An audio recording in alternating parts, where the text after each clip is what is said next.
Hey, good morning. Hump Day, Wednesday. And this is the day that I do my press-ups, my sit-ups, and then my squats. Should I show you how I do it? No. Oh, I want to show you. No, it's okay. Some people are still reeling from last night's blues. No, at least my squats, I go show you my squats. Okay, squats. So this is how I squat. I squat like this. Then I go. To squat. No, it's my squat. It's my squat. That's the wrong way to squat. So you need to keep your back straight. You don't want to make I show you. Now you show me what. But I know a thing or two about in exercising in the squat morning. make I see. In these shoes. Why not? I want to show you a squat. Not a chance. Good morning. Welcome to the show. I hope you're doing your exercises, brushing your teeth, doing your prayers. It's a beautiful Wednesday, and I'll be talking about constipation, the hard truth, at 6:30. Pun intended. Very much so. What are your constipation horror stories? I mean, how long did you go without having to go? And then when you went, how did it feel? I'd like to know. It's not a very pleasant breakfast conversation. No, that's why I'm talking about the hard truth. What's next, apart from the hard truth? There's a lot happening in the world of sports, and so I'll leave that to Mortity to deal with at 7. But during the time that the matches were going on, the rain set in, at least in my neck of the woods, and the power went out. Closely attached to that was the rains, and it poured and poured in some parts of the capital. What were the effects of these rains that we saw last night? We are going to be talking about flooding in the around 8 a.m. conversation, and we're also sitting down with the Minerals Commission as we do every Wednesday, and we'll look into mining. Okay, we throw it to the lady in red. Good morning, good morning, good morning, my neighbors. Speaking of flooding, so yesterday in Tema, I was in Community 9 for good morning, everybody. So for those of us who live in Tema, I was in Community 9, and then it was raining really hard. And then there's just one street dividing, and then I go to Community 12, and then it's completely dry. And then it was flooding in Community 9, and Community 12 was completely dry. Good morning, guys. Welcome to this site. So we'll be looking at what the floods and the rains have caused over the night, and Alan and Jay will be doing that. We'll be looking at traffic as well. Traffic has started, I can tell you. I felt that this morning on my way here. And then later on the Yellow Couch, we'll be speaking with a man who has risen, should I say, from grass to grace. And we'll be speaking to a man who is excellent at customer service, and then we'll be delving into that whole conversation about customer service and getting to know the man. That's what to expect from my side. The hashtag to follow is GTV Breakfast everywhere. We are live on YouTube as the Ghana Broadcasting Corporation, on Facebook as the Ghana Broadcasting Corporation. We are very interactive on Twitter and Instagram. Use the hashtag GBC Breakfast. And handing over to you guys. Okay, headlines in the next hour. Top of the hour, we've got your sports news with Mortity. And you stay with us, hashtag GTV Breakfast. WhatsApp number 055-556-1034. I want your constipation stories. The hard truth. And the news is coming up next. It's a hard fact. Don't go anywhere.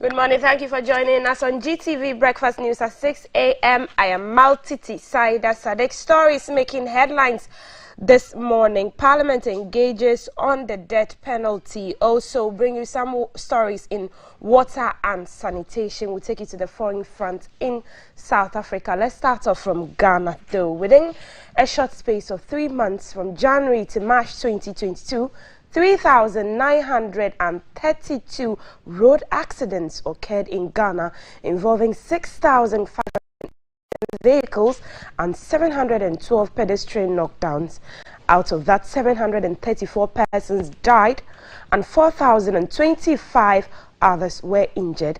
As part of efforts to reduce road carnage in the country ahead of the Easter festivities, the National Road Safety Authority has launched a Stay Alive campaign in Accra.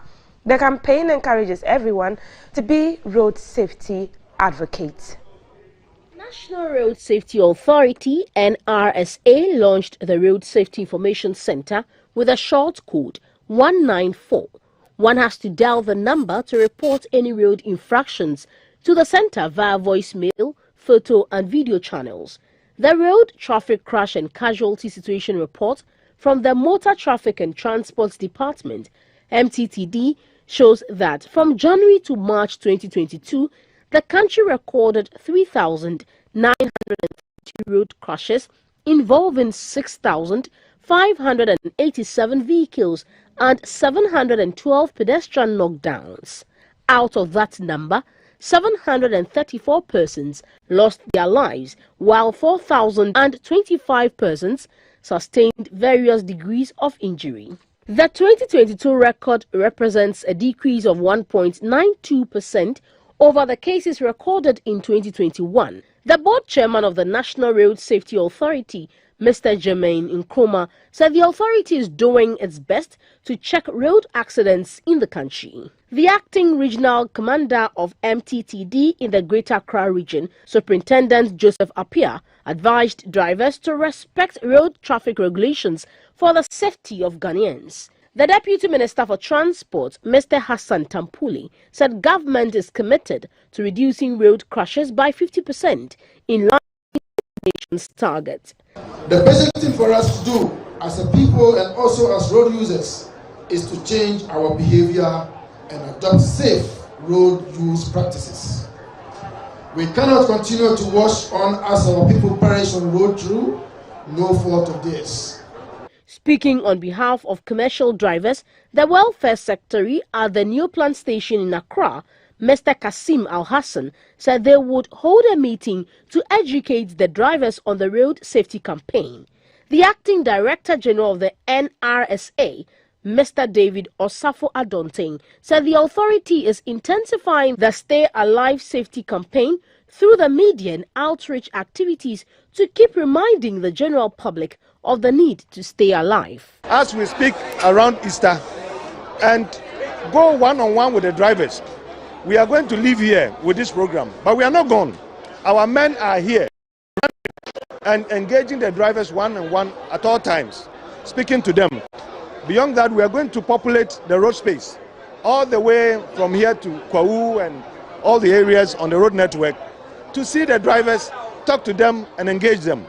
The Stay Alive campaign is an individual and collective obligation to be more conscious, more involved, more responsible and more accountable, to accept full responsibility for fatalities rather than to attribute them to the work of the devil. Away from road carnage, let's go to Parliament, where a meeting has taken place in the House with stakeholders on the Criminal Offences Amendment Bill and the Armed Forces Amendment Bill 2022. It was an engaging discussion on the draft bill to replace the death penalty with life imprisonment. The Member of Parliament for Medina, Mr. Francis Xavier Sosu, had earlier submitted private members bill that seeks to remove the death penalty from the country's statute books. Since 1993, Ghana has not carried out any execution, as death sentences in most cases have been commuted to life imprisonment. Statistics from the Ghana Prison Service also show that no executions were carried out in 2020. The 2020 Amnesty International Global Report on Death Penalty described Ghana as being death penalty abolitionist in practice. From records, it appears then that Ghana was gradually moving towards abolishing the death penalty. In this regard, there have been various proposals to amend laws to replace the death penalty with life sentences. In 2021, the Member of Parliament for Medina, Mr. Francis Xavier Sosu, who is also the Deputy Ranking Member of the Constitutional, Legal and Parliamentary Affairs Committee, submitted a private member's bill to abolish the death penalty in the country. The meeting at Parliament House was therefore to interact with stakeholders on the draft bill. Sponsors for the proposal for the amendment of the Criminal Offences Act and the Armed Forces Act were of the view that execution is not punishment. Executing someone because they have taken someone's life is revenge. These people that are determined to commit crime have something pushing them more than the word deaf. European Commission. To qualify as a member, you must have repealed death penalty from your statutes. Now, is there evidence that having repealed the death rate or the murder rate is high in that country? And there is no evidence to that effect. So it is a myth, and we must dissolve it. Stakeholders, security services, academia, diplomatic community, civil society organizations, faith-based organizations, and Parliament later made known their position on the matter. If killing in any form is wrong, then it will be wrong whether it is state-sponsored or is by a private individual. I understand why it's been so difficult for the state to do a referendum to amend the death penalty, but at least that presents us, if I say us, we members of Parliament, with the opportunity to use the Private Members Bill to amend the Criminal and Other Offences Act that have death penalty as punishment. If the move becomes successful, Ghana will join Sierra Leone as shining examples in West Africa and the continent as a whole in the agenda to abolish the death penalty. Rachel Quarty, GBC News, Parliament. Let's stay on legal matters. Prosecution witness in the ongoing murder trial of slain military officer Major Maxwell Adam Mahama has told the Criminal Court 1 Division of the Accra High Court that residents of Dentro Boase fled from the town after the military stormed it. The investigator in the case, Chief Inspector Samuel Ejakwa, said he could not tell if their action was in fear of what had happened, but they abandoned their town after the military took over following the murder of the late soldier. 11/2022, while under further cross-examination from defense lawyers led by Inimado, Chief Inspector Samuel Ejakwa said the army stormed the town after the incident. However, the town was deserted due to the presence of the military. Answering why persons who were not captured on the videos were arrested, he said the arrest was made through intelligence and information received. Chief Inspector Jakwa also informed the court that all the suspects in the alleged lynching of Major Maxwell Adam Mahama were arrested and a warrant issued by the court for the arrest of those who are yet to be apprehended and publications made by the police in the public for their arrest. Major Maxwell Adam Mahama was allegedly attacked and killed by a group of youth in Dintra Boase on the morning of May 29, 2017, when he was on a morning walk through the town. According to information, his alleged killers claimed to have mistaken the late soldier for an armed robber because he had a gun strapped to his waist. 22 suspects, including one female, were initially arrested in connection to the crime, but was reduced to 14 suspects during committal proceedings. The 14 suspects currently facing trial include former Assemblyman of Introboise, Mr. William Ba. They have all pleaded not guilty to charges of murder, abetment to murder, and conspiracy to commit murder. The court, presided over by Justice Mariama Owusu, a justice of the Court of Appeal, sitting with an additional responsibility as a High Court judge after the incident. However, the town was deserted due to the presence of.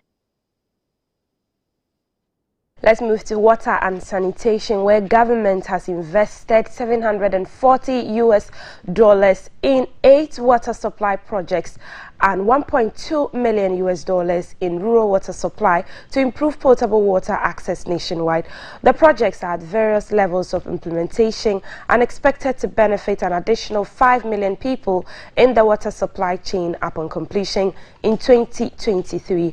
The Minister of Sanitation and Water Resources, I beg your pardon, Madam Cecilia announced this in Accra on Monday when she updated the public on government's interventions in the sector to improve access. These projects, according to the minister, include the Yendi, Tamale, Damongo, Bolgatanga, Winchi, Sunyain, Keta, and Sekendita Kradi water supply projects. The 2021 population and housing census disclosed that access to potable water was averagely pegged at 87.7% nationwide, with urban areas having 96.4% access and 74.4% for rural areas. The sanitation minister said the investment in the water supply sector reflected the government's desire to improve access by every Ghanaian in line with the Water for All agenda, and was also committed to at least provide each region with one water supply system. These interventions in the water subsector are expected to add over 5 million beneficiaries to the national water supply chain. It is here 4.3. But when you round up everything, including rural water, we'll be getting the 5 million.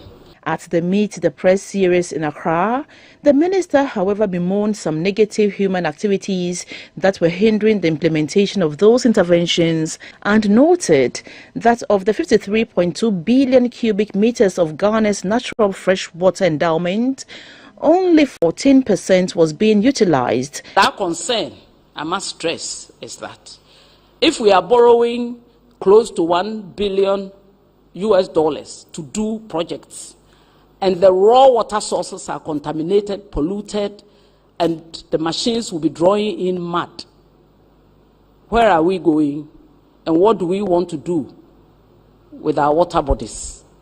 We have our own people mining in the river bodies and in the buffer areas, and this must stop. The minister said there was a need for collaborative efforts to increase the number of water monitoring stations to stop such unregulated human activities.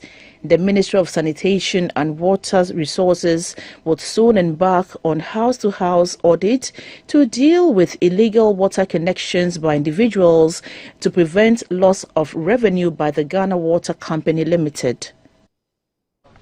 The money invested by government is actually $740 million. Let's move to fishing, where canoe owners and fisher folk at the Tema Canoe Landing Beach have pledged their support for this year's close season. They are urging all interest groups in the fisheries sector to adhere to good fishing practices when the season finally opens. The close season forms part of measures by the ministry to achieve sustainable fishing. The term closed season or biological rest period refers to the stopping of fishing during the spawning period of the fish. Data gathered by the Ministry for Fisheries and Aquaculture Development, Fisheries Commission and stakeholders from the previous closed season indicated that the initiative is yielding positive results. Reintroduced by government in 2019 to, among other objectives, allow recovery of the country's overexploited and depleted fish stocks, a closed season will be most successful when other types of fishing pressure are also controlled, such as the use of illegal small mesh-sized nets, light fishing, use of poisons and toxic chemicals and explosives.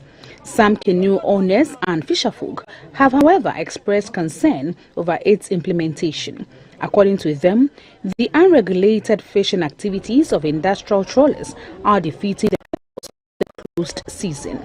The premise fuel should not be bringing to, let me say, the fishing harbor for others to sell, because I'm saying it in a sense that some of them that are not fishermen will come and buy the fuel and be selling it a higher price to the fishermen. So the best thing for, let me say, the government to do is that, like, they should send it to, let me say, filling stations so that they will go and buy it there. I think for that place, nobody is going to sell it a higher price. The fisherfolk urged the Ministry for Fisheries and Aquaculture Development and the Fisheries Commission to engage players in the sector to ensure the success of the exercise.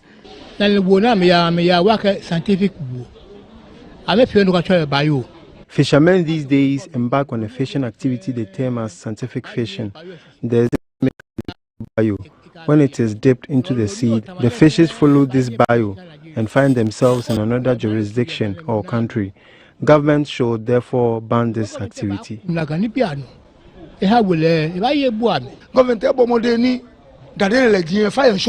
Government should try and get rid of the metallic canoes fishermen use for fishing. In my opinion, the 1 month close season is a very good thing because fishermen can use this period to rest and also mend their nets.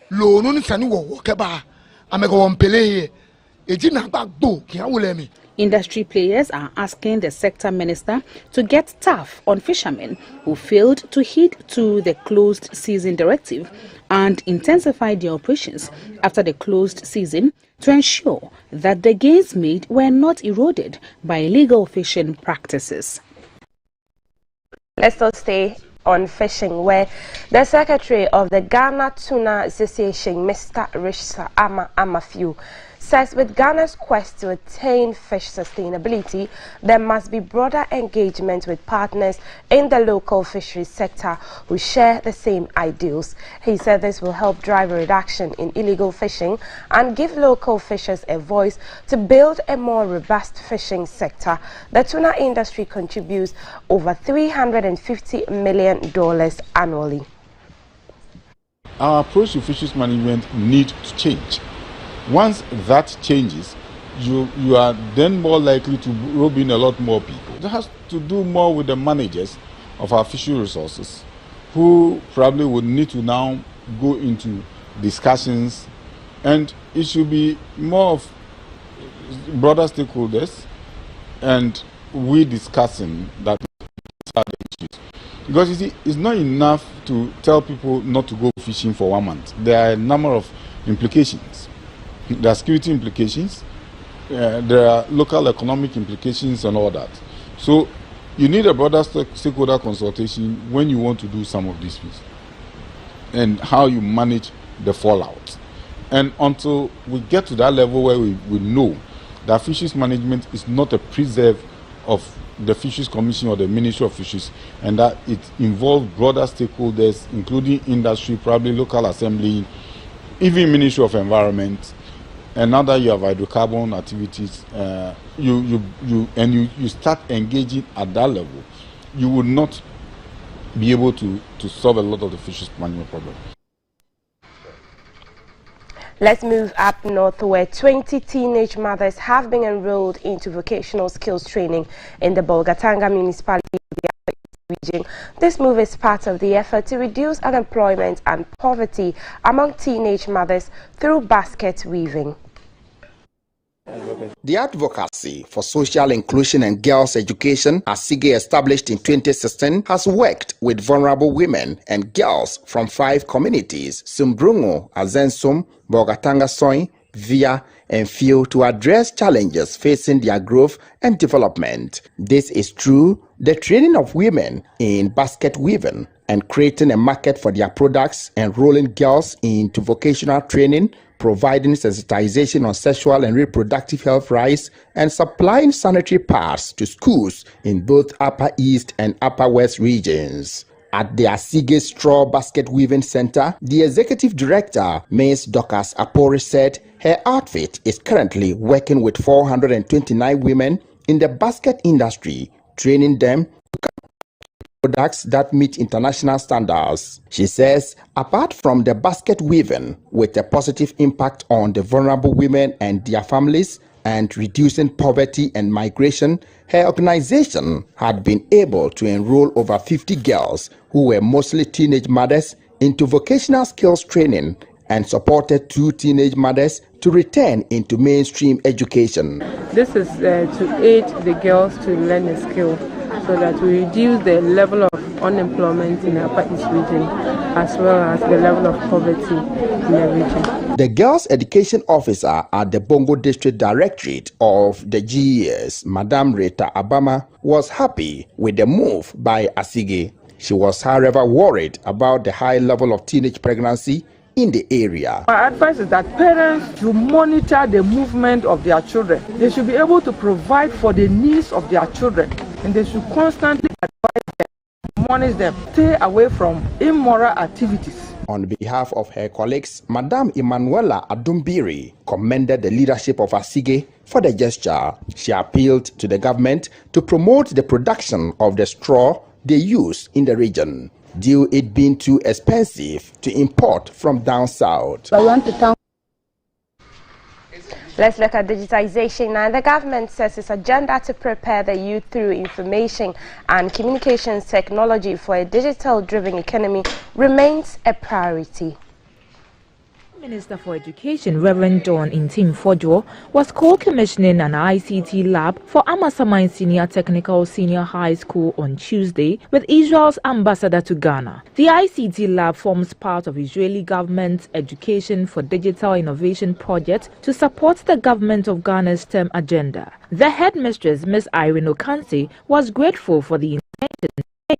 It will enhance the selection of a fourth elective course for technical, visual and general arts students. She also thanked the Roads and Highways Minister, Mr. Kwesi Amoakwata, for upgrading the road infrastructure in the school. Israel's ambassador to Ghana, Madam Shlomet Sufa, said Israel is keenly supporting Ghana's digital drive. Our Education for Digital Innovation was initiated out of our desire to align with the government of Ghana's drive to project digitalization and innovation, not only in the economy but also in the education sector.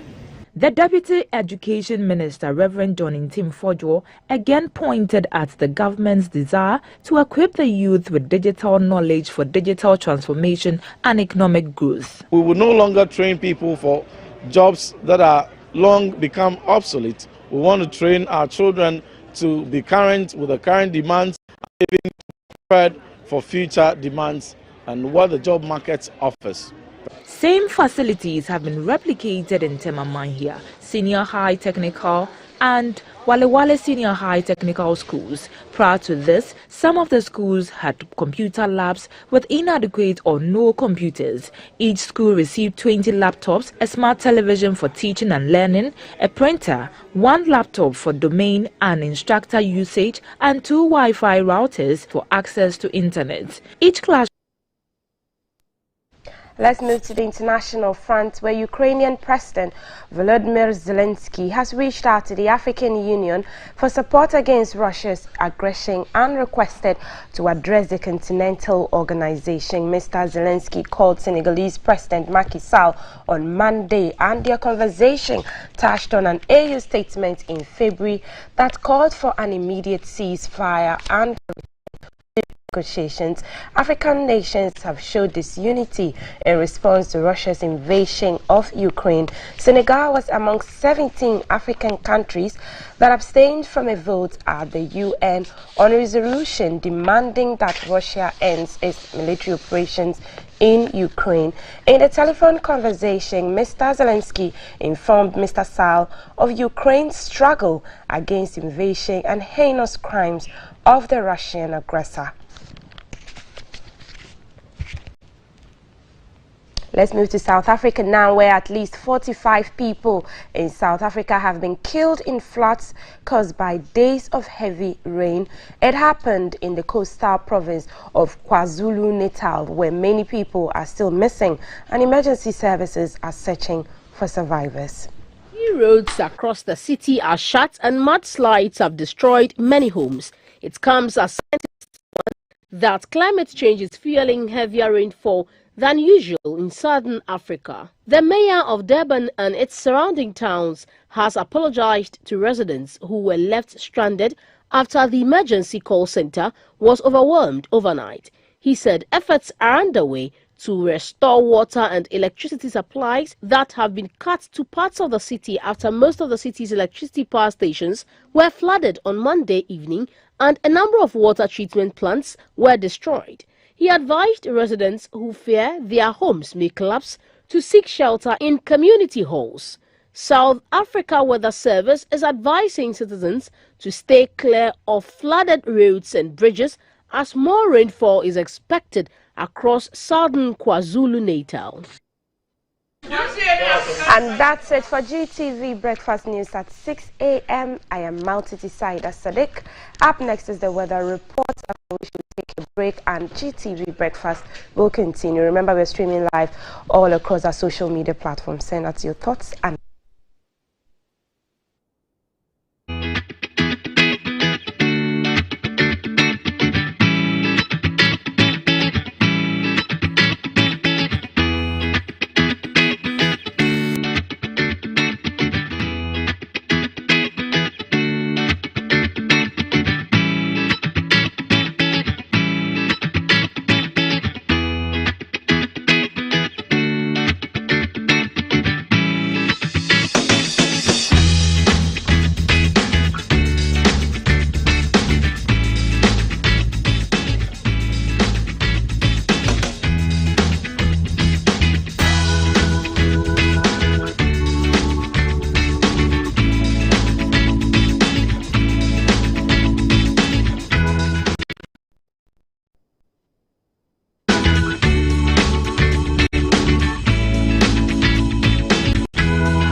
a shoulder to cry. Run on my pamper, so we try was suicide. Yeah, let bygone be bygone. I didn't see what the body gonna do, we dey go straight to stardom. And I gonna take you to next level. Oh my baby, oh yeah, yeah, yeah. The energy next level. But baby, oh yeah, yeah, yeah. I'll take you to next level. Oh my baby, oh yeah, yeah, yeah. Excessive drinking can be detrimental to health. Not recommended for persons under 18 years, lactating mothers, pregnant women, and people sensitive to caffeine. This advertisement has been vetted and approved by the FDA.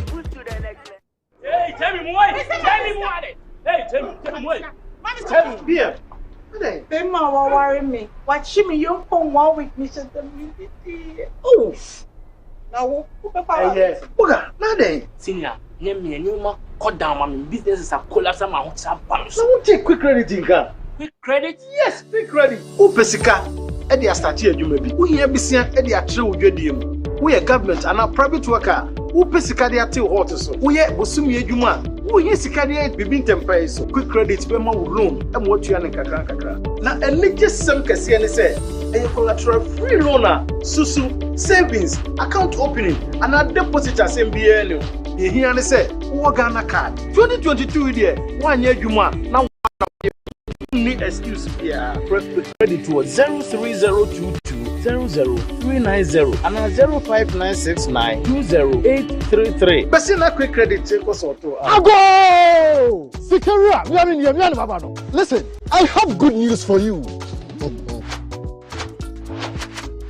This is guaranteed to make you rich forever and ever. When you wake up and you feel like things are not working, I know what you're searching for. I'm alerting you.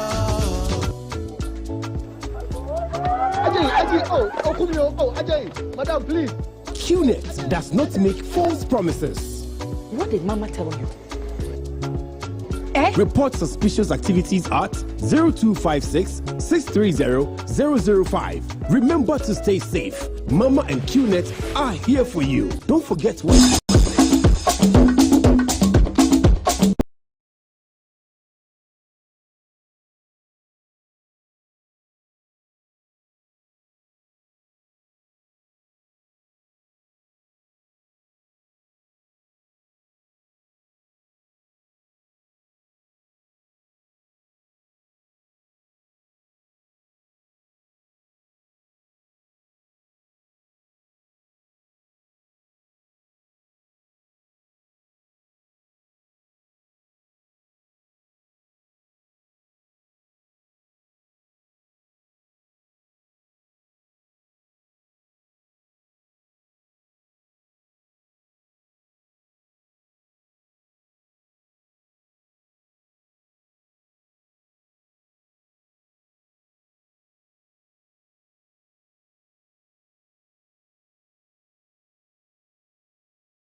Coming live from the capital, this is the Breakfast Show.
Welcome to this site. The hashtag to follow is GTV Breakfast. And for Keep an Eye, we are keeping an eye on a situation around the Akwaje interchange area, around the Netherlands Embassy, where we have word that a tree has fallen and is causing a lot of traffic. Our guy Jay is on the beat. He'll be on our screen shortly, and he'll tell us what's happening, exactly the situation on the ground. And okay, we'll find him. Jay, good morning. We see that, yes, a tree has fallen. What does traffic look like? What does traffic look like, and what's happening in terms of Thank you so much, Valerie. Good morning. How are you doing?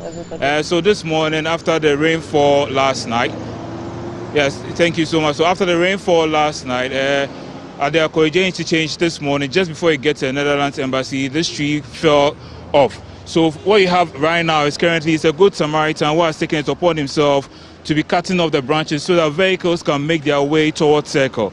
So you realize that when we arrived this morning, it was quite closed off. So vehicles had to use the overhead towards Accra and go towards immigration before they can return towards Circle. So for now, you realize that the man is busy on the job, and then you have some good Samaritans, some of them would join him. For instance, there was a mate who just got down from a vehicle and helped him grab some branches off the road. You can see just here, and then once he realized the way was clear for him, unfortunately, he left with his driver. So for now, for commuters who want to use this side, you realize there's a lot of traffic for them. You notice vehicles waiting to use this entrance. For them, it's like it's creating quite a stoppage for them, going all the way towards the Jubilee House. You see the vehicles who are coming in, and for them come to use the side. For those who can't wait, they try and use the overhead and try and use the immigration side, and then pass Coconut Grove area and return and come back towards the Akwaje interchange so that they can go back towards Circle. So for commuters coming from Medina, who are coming from 37, want to use this side, if you're in a hurry, I suggest you use the overhead and use the immigration area, or of course you can use the TV3 side, the French Embassy area, so that you can use Kandal, or you can use the other side of the Dutch Embassy and avoid this together. But if you're in a vehicle and you get out Sankara, at the moment, this is what you will meet. Fortunately, it's like they are clearing the place up, so the road is opening up for vehicles to pass. It's a little dangerous. If your car is big, you won't be able to use this side. So after the rainfall last night, this is what's happening presently here at the Akwaje interchange. They are on the job clearing the pathway, but for now, if you can use an alternative route, that will be very, very helpful to you. Thank you, Jay. Thank you for that report. And so that was our guy Jay on the beat. And so if you're going to use that area and you haven't left home, we do advise that you probably use your Google Maps. It might give you alternative routes and where the traffic isn't so bad. Kaf is getting ready to have a conversation on something that means that it is a high level of constraint or restriction. He's talking about constipation, and we are asking questions. Use our WhatsApp number 05555610034. The last time you felt you had to go really bad, but then you couldn't go, and what did you do? That's a conversation coming up next with Kaf and the good doctor. We'll take a quick break.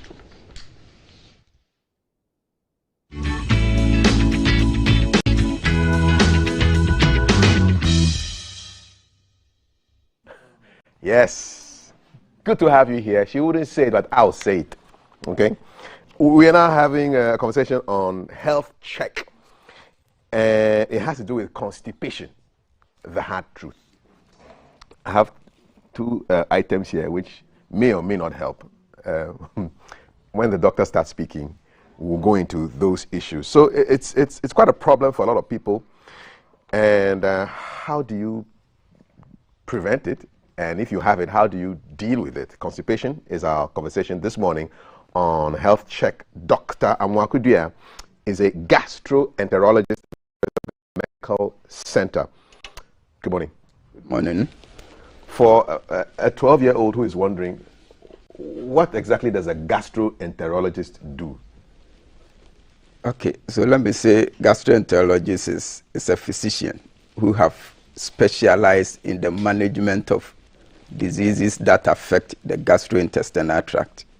What is the gastrointestinal tract? So gastrointestinal tract starts from the mouth, the esophagus, the stomach, small intestines, and then the large intestines. So from the mouth to the anus. So this whole area, all the way down. Yes, yes, yes. It also includes diseases that affect liver and then the pancreas. You're looking at a lot of internal organs. Yes. Indeed. Is it exciting? It's quite exciting.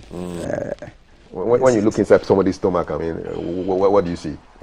So when you look inside, I mean, the fluid that is secreted, you see the mucosa, the lining of the stomach. And if there is any disease in there, I mean, you see it. I mean, when you do endoscopy, you visualize it. So it's not something that is obscured. You see what is in there. All right. So that you find appropriate treatment for that particular condition. It must be exciting for you. Yes, it is. Nice one. What is not exciting is when you go into the bathroom and you start sounding like Michael Bolton when you want to go, you know. That's just training because of constipation. What exactly is constipation? And why does the stomach get so hard and the anus refuses to work? So constipation means that if any individual passes less than 3 stools per week, okay, so if you're able to pass stools more than 3, you're cool. You are okay. So you've got to be counting, right? Yes. Okay. Okay.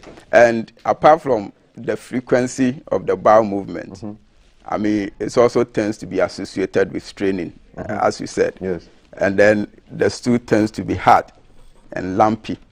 Wow. Okay. And then sometimes when you are trying to defecate, you see that it will come and block the anus.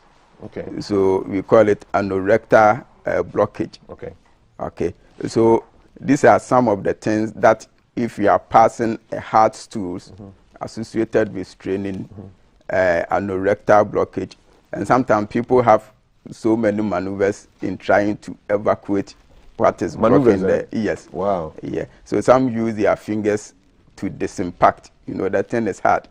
So it need to be broken down into pieces for it to be able to pass. So they use their fingers to, let me say, disintegrate the hard stool so that they will be able to pass it out. Yeah. These are hard conversations that we must be having. So it's I don't know, some people are suffering right now. So, and those of you who are having breakfast, well, pause, and then after you can continue. But these are serious issues, and we need to deal with that. So, what exactly? Why is it linked to food? The fact that you can't pass too easily, is it linked to what you eat or what you don't eat? Yes, I think it's one of the major causes. And when it comes to treatment, we even look at the food aspect first. So it's more about the lifestyle. I mean, the kind of food that you eat. If you eat food that does not contain a lot of fiber, I mean, refined food, I mean, you tend not to get a lot of residue, okay, for you to form the stool. Let's break it down. What is the refined food that we shouldn't be eating a lot of? Give us examples. So, let me say, in the morning, most of the time your breakfast is coffee or tea, okay, compared to those that eat, let's say, oats and then vegetables, you know, that, and or wheat, you know, that one contains a lot of fiber. Okay. Okay, so those fiber will not be absorbed when you eat. Okay, so it will form like a residue that is a bulk, and it will try to also absorb water into the intestine. So it will make the leftover, let me put it that way, the leftover food that is not absorbed a bit soft for it to be able to pass down. So oats is good? Yes, oats is good in the morning. Okay. If you eat, let's say, Hausa cocoa that is not made of wheat, it's a refined, you know, sometimes they remove the cover. The roughage. Okay, the roughage. Okay. And then if you eat that kind of food, it doesn't have a lot of fiber. Okay, so that one, you will have a low residue. Okay, and then by the time it gets into the rectum, even all the water in it has been absorbed, and you will have a hard stool. Hard and dry? Yes. Okay, and it could cause you pain when you try to push it out? Yes, it causes pain. You know, sometimes it causes a tear, what you call a tear. Oh wow. Okay, and that one is very painful. The anus is very sensitive. Yeah, so if you have a small tear there, it's quite we don't want that to happen. Painful. How about those who don't drink a lot of water? Is that linked to constipation? Yes. So you need to take in a lot of water so that the body is well hydrated. If the body is well hydrated, you get a lot of water also in the, and it will make the stool soft. Okay. Compared to those who drink a lot of alcohol, alcohol will make you urinate a lot. It means taking water out of the system. Yes, it's taking water out of the system. Coffee too is also another. And those who drink tea excessively, okay, that one too will make you urinate a lot. So it will make you become dehydrated. And when you are dehydrated, the stool also becomes dehydrated. So it becomes hard. So those who drink a lot and drink a lot of coffee, drink a lot of tea, they are likely to be constipated. Yes. So what are the foods that are friendly that will allow you to pass your stool freely? I mean, I hear banana is good. So any fruit. Any fruit is good. Any fruit is good. Okay. And the vegetables. Okay. Fruits. You are not only interested in the juice. Let's say if you take orange, you are not only interested in the juice. You are also interested in the fiber.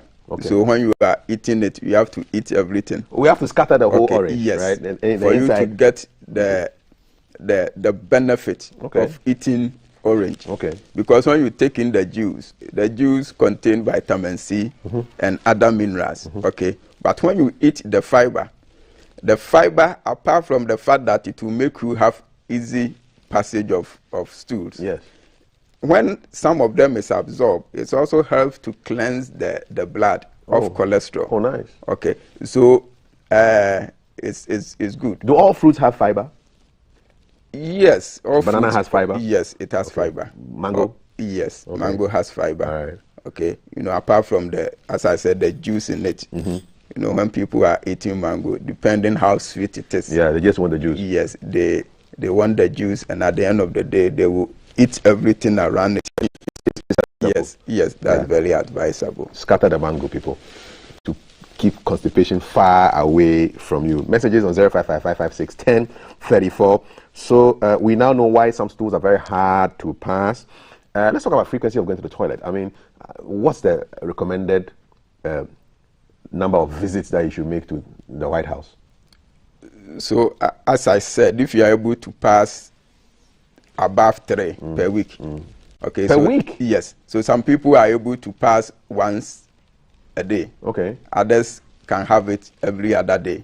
Okay. But once you are able to pass to more than 3 times per week, and the stool are not hard, are not lumpy, it's easy to pass. Okay. Then it means that you are fine. Okay. Yeah. So you go to the bathroom and you sit on that little throne and you're pushing and nothing is coming out.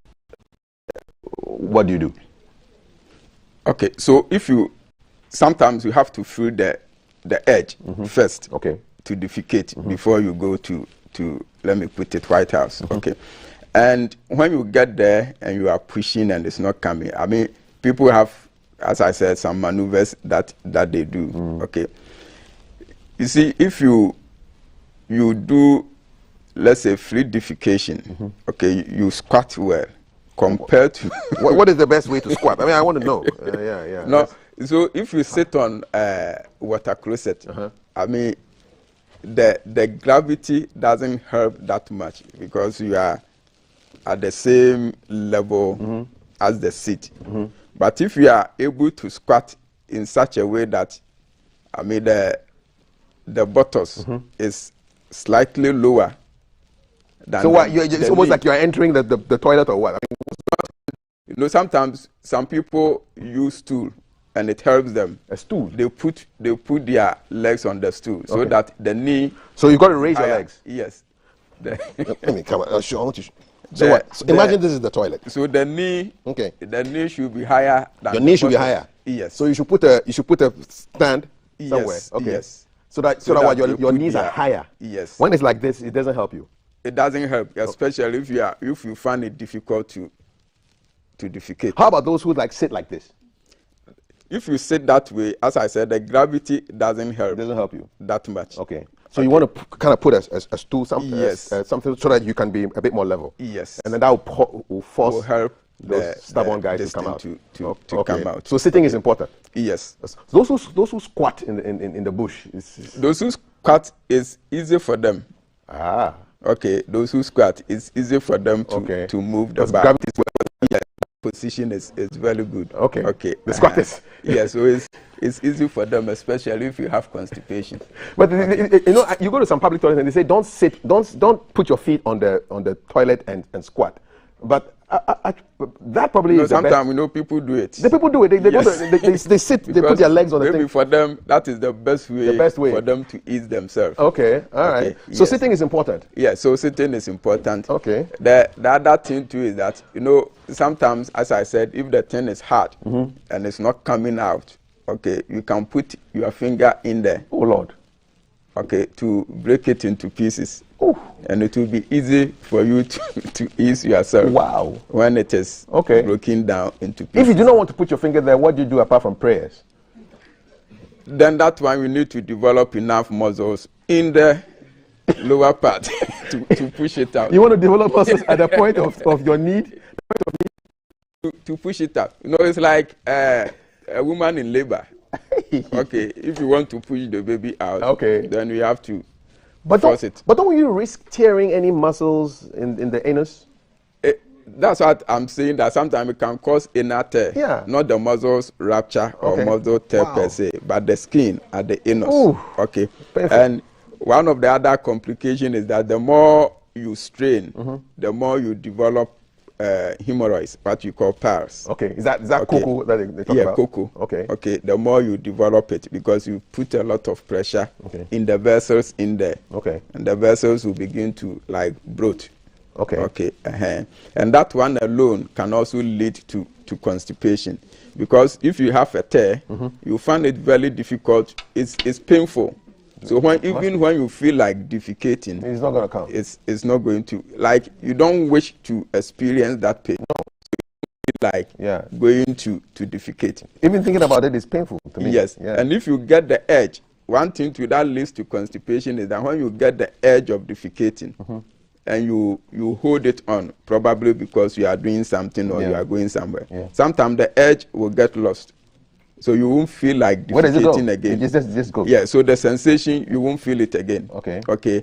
And when it stays there for long, let's say at the end of the day, you want to move your bowel. It won't come out. It becomes hard because the water in the stool have been absorbed. Yeah. The other causes is the kind of drug that you take.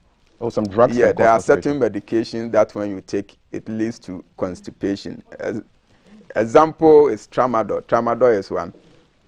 If you take codeine or morphine, these are notorious drugs that can lead to constipation. Highly notorious. Yeah, so sometimes when we put you on these drugs, we give you that medication that will help soften the stool so that you don't get constipation. It's too much bread, a culprit, eating too much bread.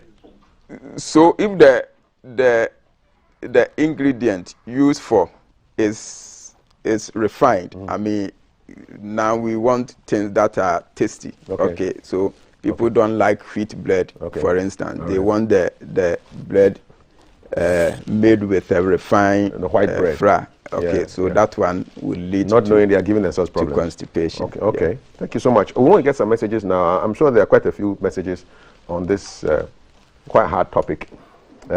Sharma, let's take a couple of messages on constipation. I'm trying hard to keep a straight face while I read this, because it's hard to have breakfast when you're having such a chat, but it's so important, and that's why we brought it up.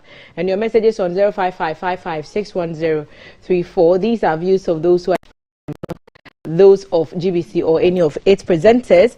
And I'll start with this one. Good morning. My brother has constant constipation, so he uses Bentoa every morning and it's helping him. Doctor, please, I want to know if the excess use of Bentoa can be harmful or has any side effects. Hashtag one of the three wise men. I don't even know the name of Bentoa in English. I'm not going to try. Yes, give us about three or four. Okay, so you keep track, and then we'll come back to you for the answers. From childhood, every day early in the morning, I ease myself. As of now, I still do. If I don't visit the loo, I don't feel well. Joe is singing a song that I'm very familiar with. I'm Rasin Agunas Radio. Noodles has been one of the damaging foods causing constipation and can lead to colon cancer. Well, I don't know which study is giving you that information, but those are your opinions. Can Gary cause constipation, and does eating one food cause constipation as well? Babakoko Komisa, which particular food patterns or element is able to cause constipation is the question he's asking. And when you constipate for a long time, what are the possible illnesses you can experience? Okay, we'll just take should I pause here yes. And then you find some answers responses for us. Yeah. Nana Ikwamabwati, aka E-Level, is good. Good information from Dr. Amako. I want to ask you, I've been taking bread for years without developing constipation. Is anything wrong with my system? Okay.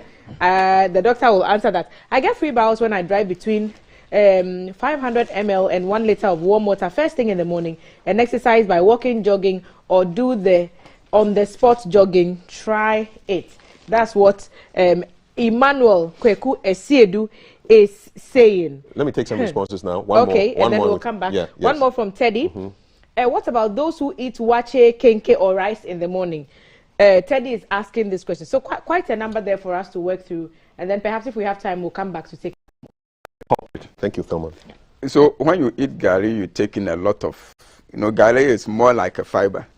Okay, so when you eat, you take a lot of fluid. I mean, you are not supposed to develop constipation. Okay, those who are using the bentoa to take care of their constipation. So, I mean, that is one of the treatments. It's enema. It's an enema. Okay, yeah. So when you have maybe the feces in the rectum, okay, that's one of the management approach. You do enema if you want to ease yourself. Okay, but excessive use of enema can also make the bowel lazy. Oh, so lazy if bowel. you use laxative a lot, it makes the bowel lazy. It doesn't want to work. Yes, every day expect you to take in something to push you to work. All right. Okay, so you don't use it frequently. You need hard working bowels. Yes. Okay. I mean, the most important approach is to use diet. I mean, you take in more fiber. Okay. Wache is good. Wache is good. I think wache, depending on the rice that they use. Okay. Okay. If they use the Ghana made rice, We're which good. is not well refined, that one is fine. It's good. Okay. Yes. And then exercise is also very important, because somebody said it, that drinking in the morning and exercise help the intestines to move. Oh, okay. Okay, it Nice. increase motility of the intestines. Okay. So it also help exercising to reduce constipation. Okay. Okay, and then a lot of fluid. Okay, great stuff. Yeah. Can we take 2 or 3 more? Okay, Gilbert is joining the screen, and he says, sometimes my stool is so hard, but I'm able to break it up by constricting my rectum. Is this harmful? Yao is asking from Accra. Doc can answer this more. Honorable Kaf and Dr. Marco, great and interesting topic for the day and week. My recipe for better colon evacuation has been atadre. More so, I'm a man regular. As a man, regular gentle massage of the scrotum after taking 1 liter of water first thing in the day will help ease very well. Lastly, pawpaw for blood type O helps. Mena Hunter from New Edubiase. Bentwa is enema, but it's called the bulb syringe. Please, we are trying to talk about the tool that you use to one more to do so we wrap up. to do that. Okay, we are getting loads of good mornings and very few questions, but that's the hashtag we love to see, GTV breakfast, and it's saying thank you for this topic. I visited the hospital because of constipation, but I was told it is normal. Anyway, I get 3 times in a week. I eat all kinds of fruits on a daily basis, yet I'm not able to defecate every day. So Chinese proverbs say, when you have constipation, go and sleep at a river bank. Spintex said so. Thank you.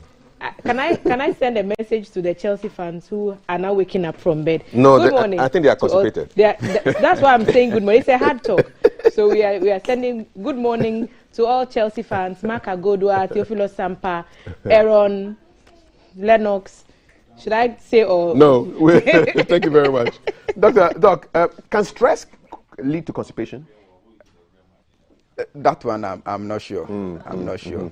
But you see, constipation is not a disease. Okay. It's a symptom of a disease. Ah. Okay, so itself is not a disease. Okay.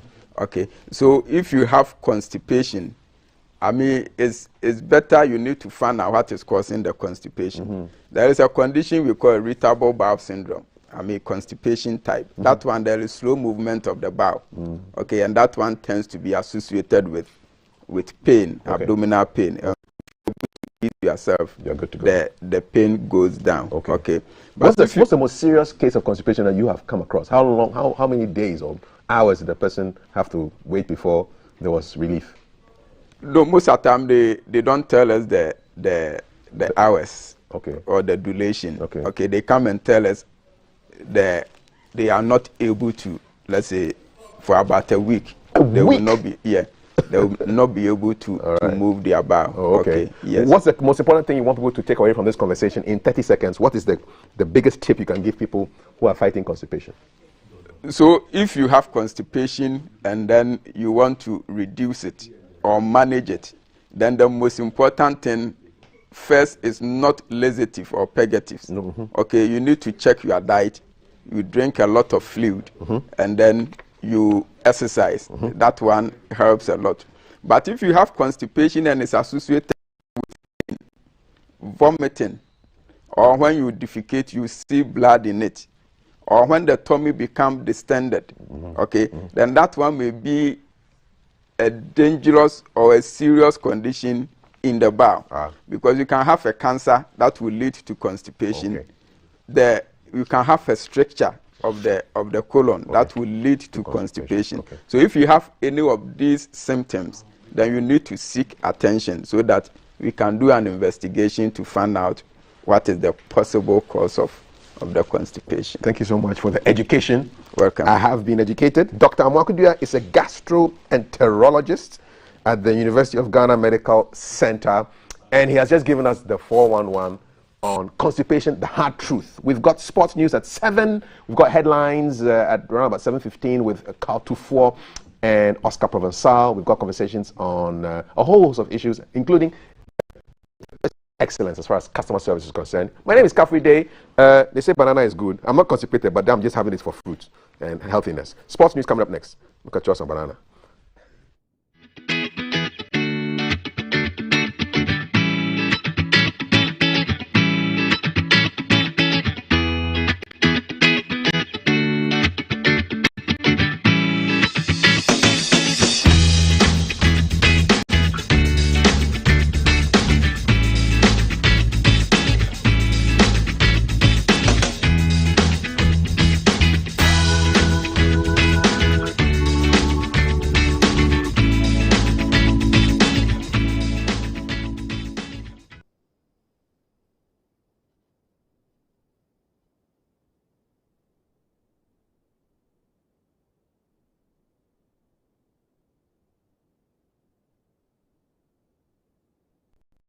Thank you for joining us on GTV Breakfast Sports. I am Malti Tisaida Sadiq. A lot happened, including all the arguments in the studio about how the Blues are bleeding blue. Well, we'll be speaking about Tego's loss, his loss of the IBO Lightweight Championship, and if he will continue boxing.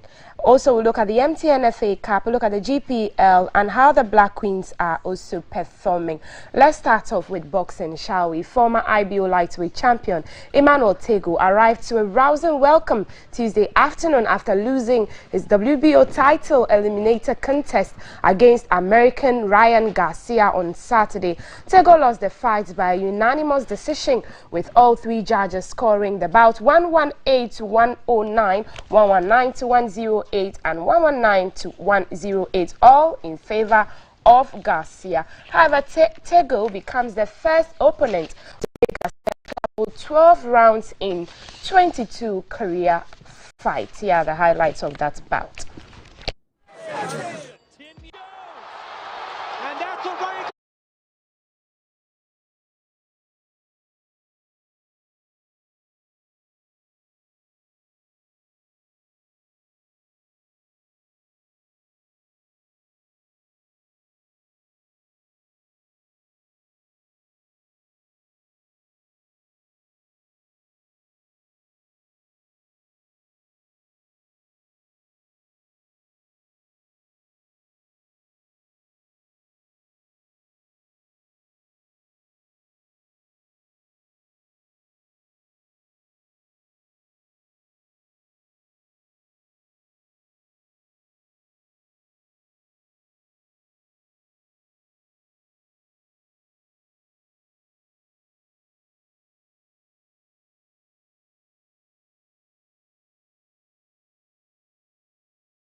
Michael Atamura on Zoom joining us and now. Hello, Mr. Atamura. Good morning. How is your morning over there? I'm glad to see, watching those highlights, I'm glad to see that the Ghanaian people, it's not a surprise, but I'm glad to see the Ghanaian people have embraced Emmanuel Tagoe upon the return, because it was a very brave and a very valiant effort. Great to have you. We just want to know briefly your assessment of that bout against Ryan Garcia when Emmanuel Tagoe lost. Yeah, look, I thought it was a tough bout, coming off 17-month layoff, going straight into fighting someone who's considered an absolute killer, a megastar of the sport and a future star of the sport. It was always going to be a tough ask, but I thought that once Tagoe kind of found his rhythm and started to work his eye into the fight, he was competitive. He just was a little bit outgunned at stages, but you know, it's not the end of the road. I think that, you know, a lot of times in boxing, people demonize losses or demonize things like that, and that's why I said to you that I take out of that performance the fact he pushed Garcia 12 hard rounds, and I think that there's going to be a lot of big fights and opportunities out there for Tagoe. So hopefully he stays ready. I think that there's other fighters in the weight class that he's stylistically going to match up a lot better against. I mean, Garcia, young, fresh, rangy, fast, powerful. It's a tough matchup for him, but I believe that Tagoe's a legitimate top 5 to 10 in the world, and I feel he'll continue to prove that over the next couple of years. It was a tough fight. Will you attribute the loss to age? Tagoe is 33 and Garcia is 23. We also heard that Tagoe had some injuries. Would you attribute this to age difference or probably the injuries? Yeah, look, I try in boxing never to discredit the winner of the bout. So you just look at those 12 rounds, and Ryan Garcia was the better fighter on this particular night. I do think that the layoff played into. You got to remember with Tagoe is a very elusive, very fast, reflex type fighter. So the layoff can affect you a little bit, affect your timing, affect your movements, which is why I thought as the rounds rolled on, he'd become increasingly a little bit more competitive in the fight. But look, yeah, age maybe, but Ryan Garcia is a superstar. Make no mistake about it. You know, there's a reason why Ryan Garcia has been an absolute star in the sport, in spite of, you know, not having already won a world championship or anything of that nature. And it's because there's all of the understanding and the belief that not only is he going to become a world champion, he's going to become a multiple weight world champion in time. So Tagoe extending him the rounds, I thought was a great effort. Like I said, there's other fights out there where Tagoe might match up a little better, but I think you can take stock out of the fact that, yeah, he did have a few niggling injuries. He's coming off a layoff. I think pushing this kid to 12 rounds, it's built his name and his reputation a bit internationally. And the one thing that I've realised in all my years involved in the sport is sometimes if you go deep into a fight with someone who's considered a star fighter, then other projected star fighters want comparable results.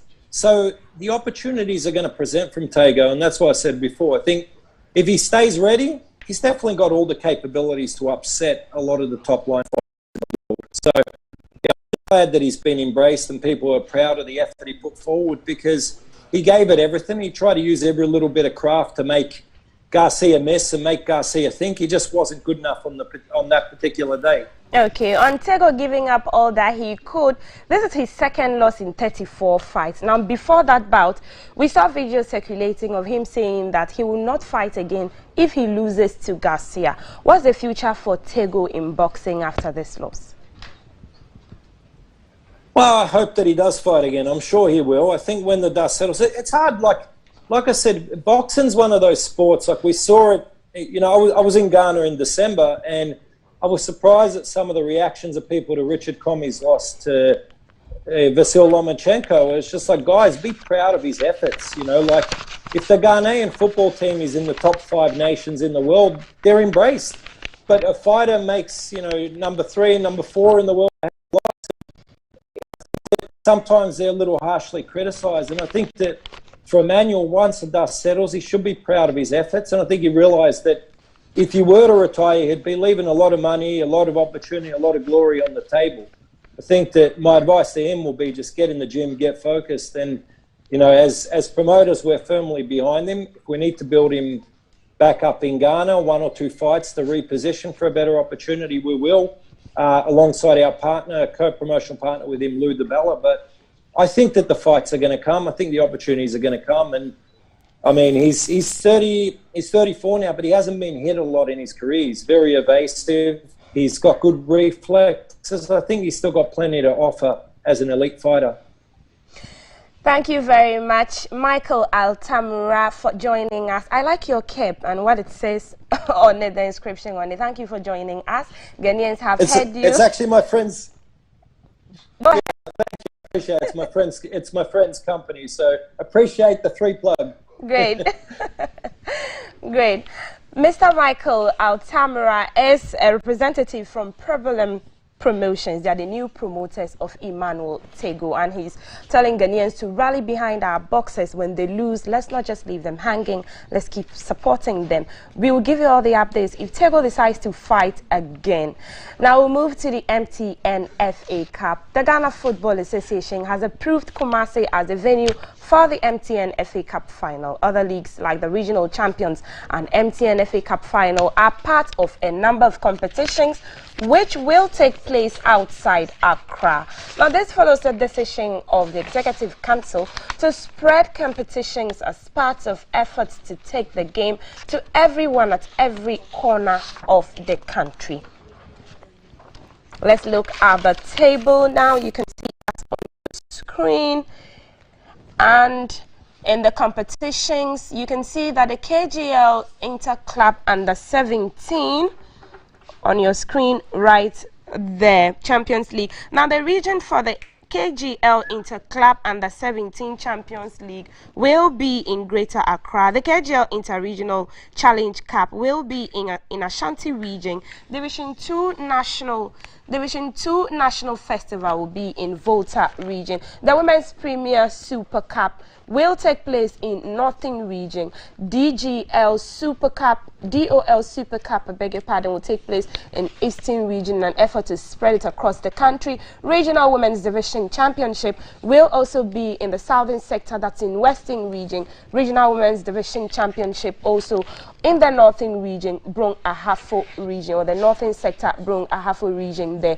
Wafu Under 17 will be in assist Under 17 will be held in Central Region, and the MTN FA Cup final, as we just said, will be held in the Ashanti region. So these are the upcoming competitions, and these are the various regions that they will be held in.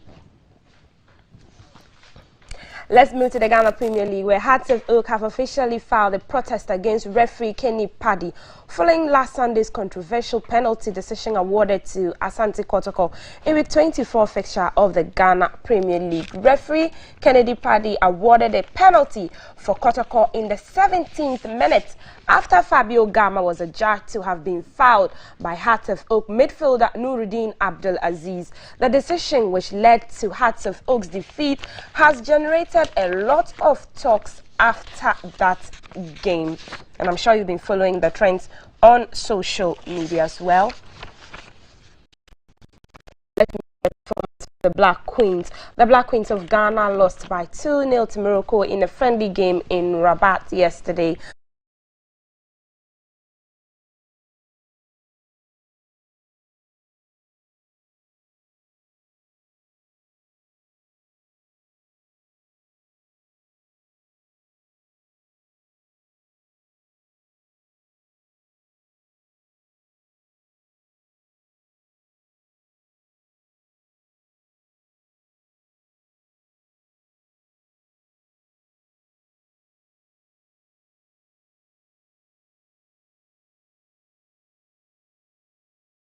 Blue, and outside of the studio I can see Sammy walking away. Mr. Mark is heading towards my head. Chelsea's reign as European champions came to an agonizing end despite beating Real Madrid on a night of high drama at the... Coming live from the capital, this is the Breakfast Show.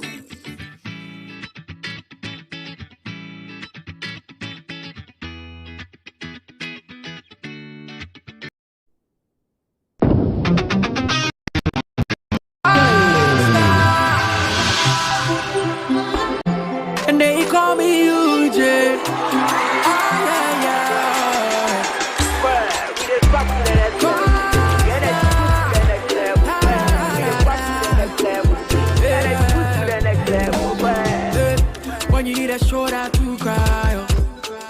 Run on my pamper, so we try our suicide.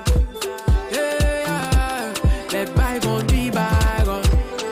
I didn't see what the bottom gonna do. We go straight to stardom. And I'll take you to next level. My baby, oh yeah, yeah, yeah. The energy next level. Back baby, oh yeah, yeah, yeah. I'll take you to next level. My baby, oh yeah, yeah, yeah. I don't quote next level. Excessive drinking can be detrimental to health. Not recommended for persons under 18 years, lactating mothers, pregnant women, and people sensitive to caffeine. This advertisement has been vetted and approved by the FDA.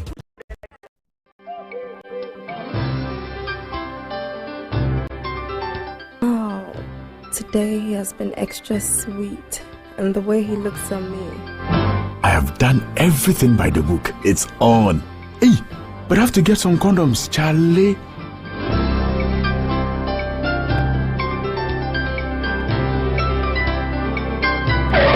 Using a condom will protect you and your partner from HIV, STIs, and unplanned pregnancy.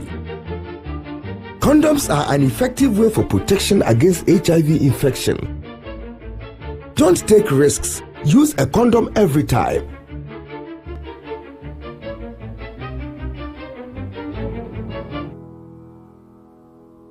Always come prepared. This advert is brought to you by the Ghana AIDS Commission and Ghana Health Service.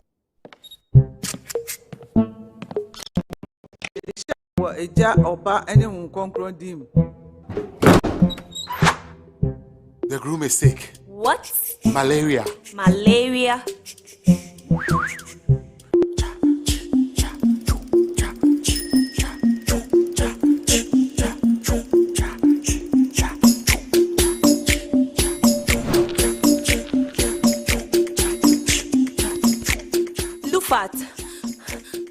Lufat.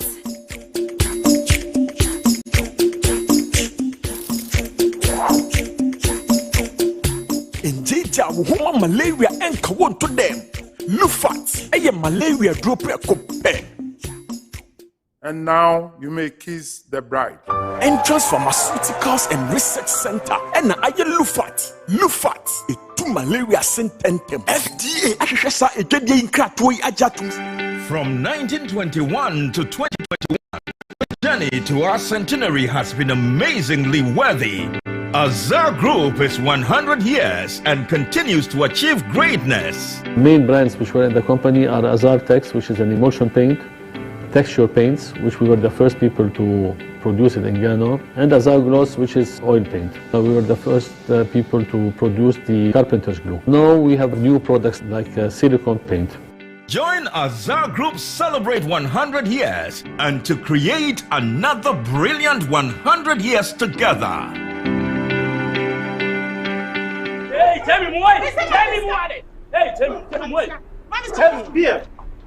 Emma will worry me. Watch me, you come 1 week, Mr. WBT. Oh, now, yes. Uga, nade. Senior, name me and you ma cut down my business is a collapse. I'm out some pumps. So, take quick credit, Inka. Quick credit? Yes, quick credit. Upesika.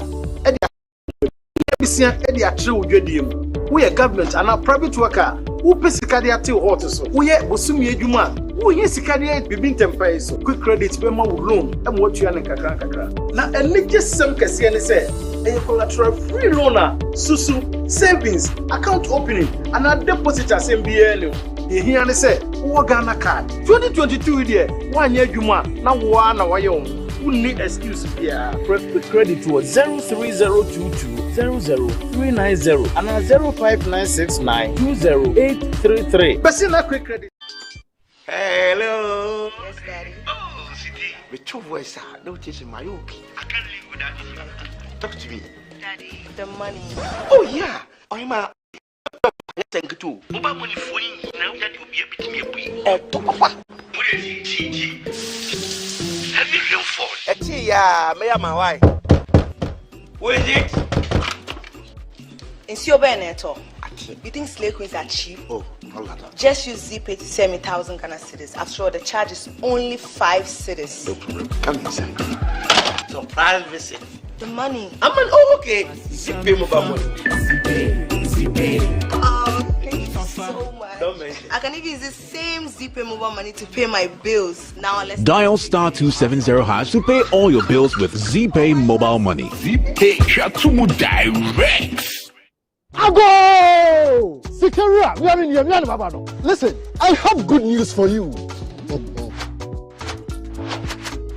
This is guaranteed to make you rich forever and ever. I know what you're searching for. I'm alerting you.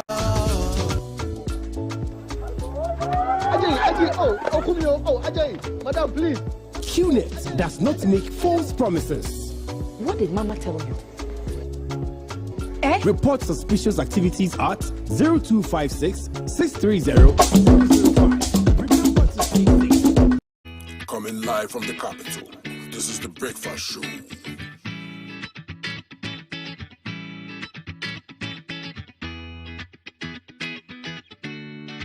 Good morning, my neighbors. Good morning. Good morning, everyone. Good morning. It's a good morning, and we serve you breakfast. Not just any breakfast. Sizzling healthy. Yeah, all the time. Okay, let's take a peek. I brought my spine. There are certain things that we do to help the children with their brushing. And there's much more on offer on GTV Breakfast. You want it served buffet style? On-site restaurant. Complimentary plate Off of your plate chicken vegetables. So in my lifetime, I haven't seen Ghana Black Stars win an African Cup. Can I show what is written on the back? Yes, definitely. Where's the camera? Stand and turn. So what's your pleasure? Dan Botras, yeah? At that time of the morning.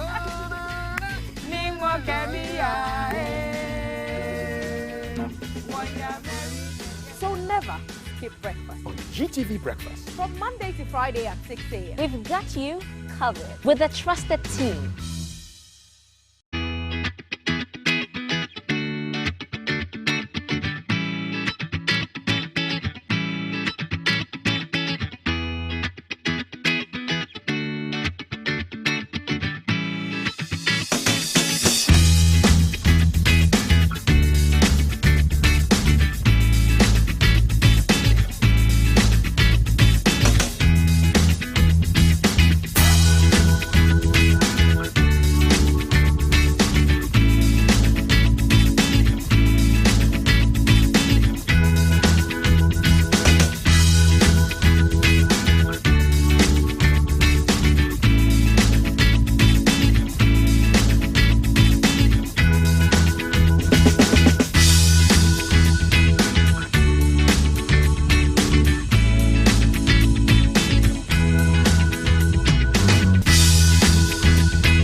Good to have you here. And it's now time for the headlines. My guests are Carl Tufo. He is, sports legend. 2 words in one sentence. And then we have Oscar Provençal, who is an acting legend. So I'm just surrounded. I'm the meat in the sandwich, So scarf there, then Carl. Who wants to be a millionaire? Is that your final answer, Carl? Who wants to be a millionaire? Good to have you guys here. Since Carl, you're a sports guy, let's just take off on a sports tip. How did you find the games yesterday in the Champions League? And then Emmanuel Tego too as well. Emmanuel Tego's own was unfortunate. He was beaten from pillar to post. So pillar to post. Yeah, unanimous decision, hands down. So that's why the was it the manager or was it yes. The damage limitation. Oh, he's fighting against a future great, one of the all-time greats. That wasn't exactly what we expected. I think Tego should look at himself again. Maybe seek pastures green elsewhere. Okay. In case of yesterday, you were talking about the Champions League. The Champions League. Phenomenal. Yes. For a second, I thought that Chelsea had gone through, particularly when they got the fourth goal. But it's typical of Madrid because they are the sort of team that lives for only Champions League. It's like if you don't win it, then you're fired. And it's been the cup of tea since its inception way back in 1956, where none of us was born. So clearly, sad for Chelsea. But the other match was a major, major upset. Villarreal. As to how to miss all those chances, I will never know. I just will not know. And those are the wonders of football that happens. Okay. And the only good thing I can say for that one is that the Nigerian chap who got the equalizing goal that invariably knocked out Bayern, when he played against Ghana, Ghanaian English now, he played, Nice one. Oh, you were showing me something about Chelsea and bundles. What's that all about? Let me see also. Somebody sent me this. Dear Chelsea, your Champions League bundle will expire today. Oh.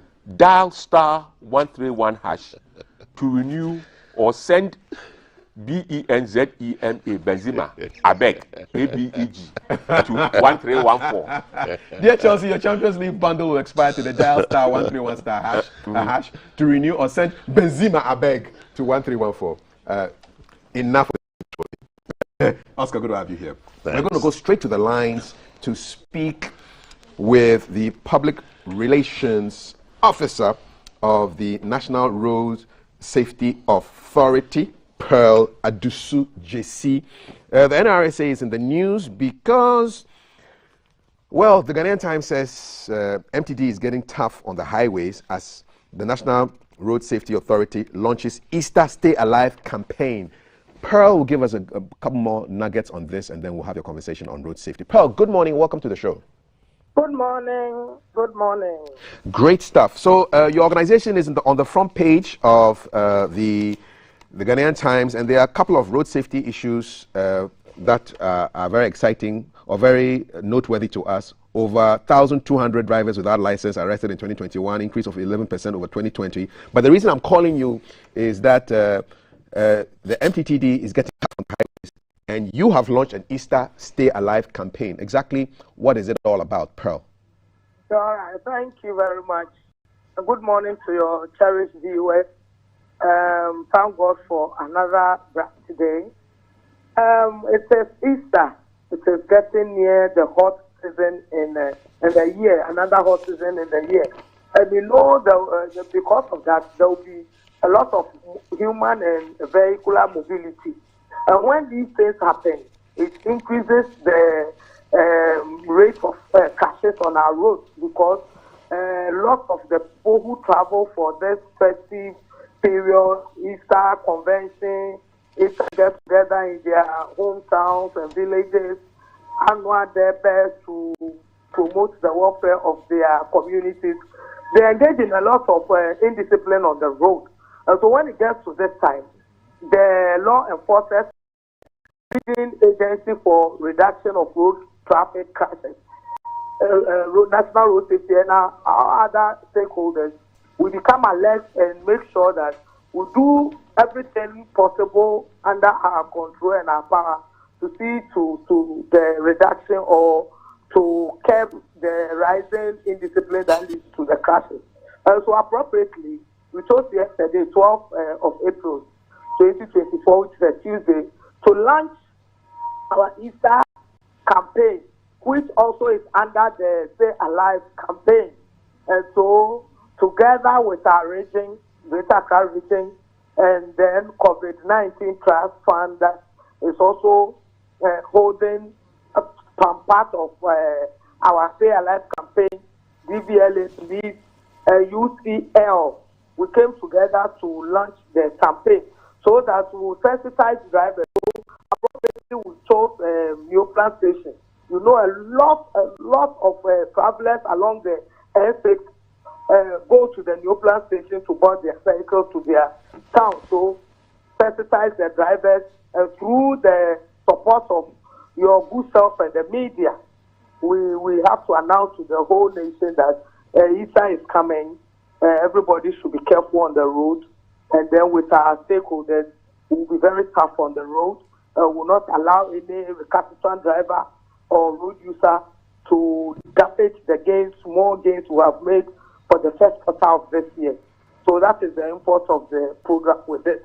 So we invited all stakeholders who are with us, who are part of the Stay Alive campaign, and then the promotion of road safety in the country to come and give statements. That's where the police officer or the police commander for Greater Accra Region, MCTV, will be tough this time on the road to see to it that the traditional way of enforcement will not impede in their quest to promote road safety in the country. Okay, so Proud, thanks for those introductory remarks. How will the Stay Alive campaign work? What should we expect that will be different and effective?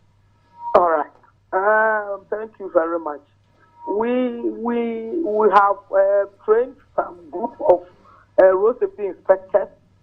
There will be, we were looking forward to even sewn a uniform for them, but we couldn't finish. But they will be in their reflective black and green jackets.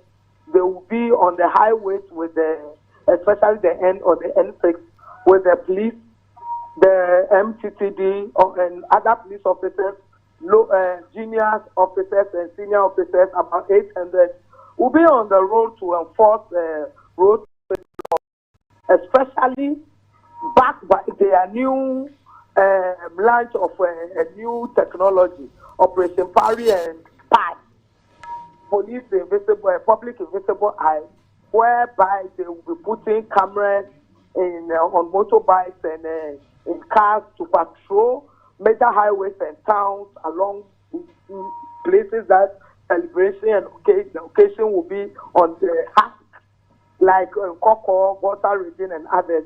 We will be with them as we educate drivers, as we sensitize drivers, as we caution them and do pre-departure checks by our road safety inspectors.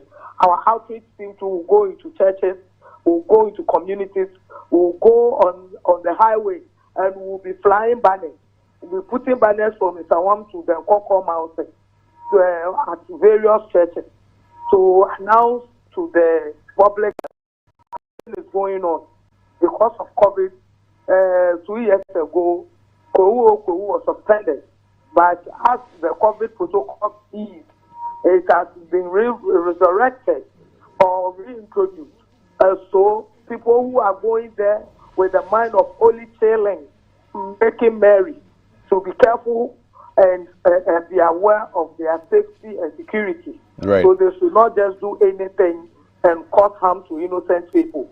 So we'll be very, very keen on the road. We'll be very, very strict on the road. We'll make sure that the small gains we've made this first quarter, as we have the statistics, will not be put in the drain by the recalcitrant road users. Thanks for that, Pearl. So where are the hot spots around the country that drivers and pedestrians should be wary of? Especially the N6, the Accra-Kumasi stretch, especially to Kowu Mountain, and then to go Kumasi, those places. And the Volta region, the Accra Kosovo Road to Ho and further, and then Accra Flower Road. There are more people, there are Ghanaian people. They spend a lot of Easter. They do celebrate Easter. So their programs, they keep people have seen their program because I come from there. Actually, having people, my husband comes from there. I've seen their program. So that often, so Volta region and the eastern region and beyond, we should be very, very much alert those places because a lot of merrymaking will go on there. You know, as usual, people will drink and drive. People will misbehave, motorbicycles, displaying and maneuvering and doing a whole lot of things. And such things always lead to crashes. And it will increase our numbers. So we are not ready to lose the gains we've made. And so those are the places people should be very careful. So you are going and you are not drunk, know that another person may be drunk and may be causing will be a hazard on the way. So you be extra careful to save yourself and to save others. And those who are ready to drink and to sniff certain drugs, we are ready for them, and we will not allow them to destroy the things we've made. We'll leave it here. Thank you so much, Pearl Adusu JC is the Public Relations Officer at the National Road Safety Authority. They've launched an Easter Stay Alive campaign, and they have a whole bunch of stakeholders who are working with them. The Motor Traffic and Transport Department of the Ghana Police Service, the Ghana Private Road Transport Union, that's GPRTU, and the Driver and Vehicle Licensing Authority, as well as the Community Trust Fund, where I believe that's where the shekels are coming from. Gentlemen, you've heard Pearl, Carl. I'll get your thoughts shortly, but I'll start with Oscar first of all. Oscar, so MTTD getting tough on the highways, Road Safety Authority launching Easter Stay Alive campaign. Your thoughts on what she said, and yeah. Yes, it's a great initiative. I think all the measures that they've, as the PRO has spoken about, are great initiatives. I wish that the intensity which they intend to roll out this initiative would go beyond Easter. But tragically, I mean, if you look at the statistics, 2022, I hear we're over 1,200, 1,300, 400 deaths already. I mean, that's a complete waste of life, you know, and it's up by 3.88% or something as at 2021. We cannot keep on losing lives like this. And unfortunately, I think there's a correlation somewhere between the quality of the roads we have today and for drivers to step on the pedal, you know. And there's a whole combination of reasons. The roads she's talking about, the Kumasi Road and on all of those. I mean, I've been on those roads severally in the past 3 weeks. The number of times that we've been driven off the road is incredible. And you see it every single time. I said it the last time. There are murderers that are out there, either out of ignorance or out of sheer wickedness. They are just out there and they have no consideration whatsoever for anyone. You see the car overtaking 3 articulators. You see that there's a horizon and you can't see beyond the horizon, and they are still overtaking. And sometimes you see V8s. It's not as if it's just trotros. You see quality cars and you expect that the people in those cars should know better, but they don't. And it's incredible. So I'm not surprised that we lose the number of lives that we do. And it's not just about Kwahu. And of course, this festival is going to have a lot of people driving with alcohol. So I would like to see more measures, along those stretches of road.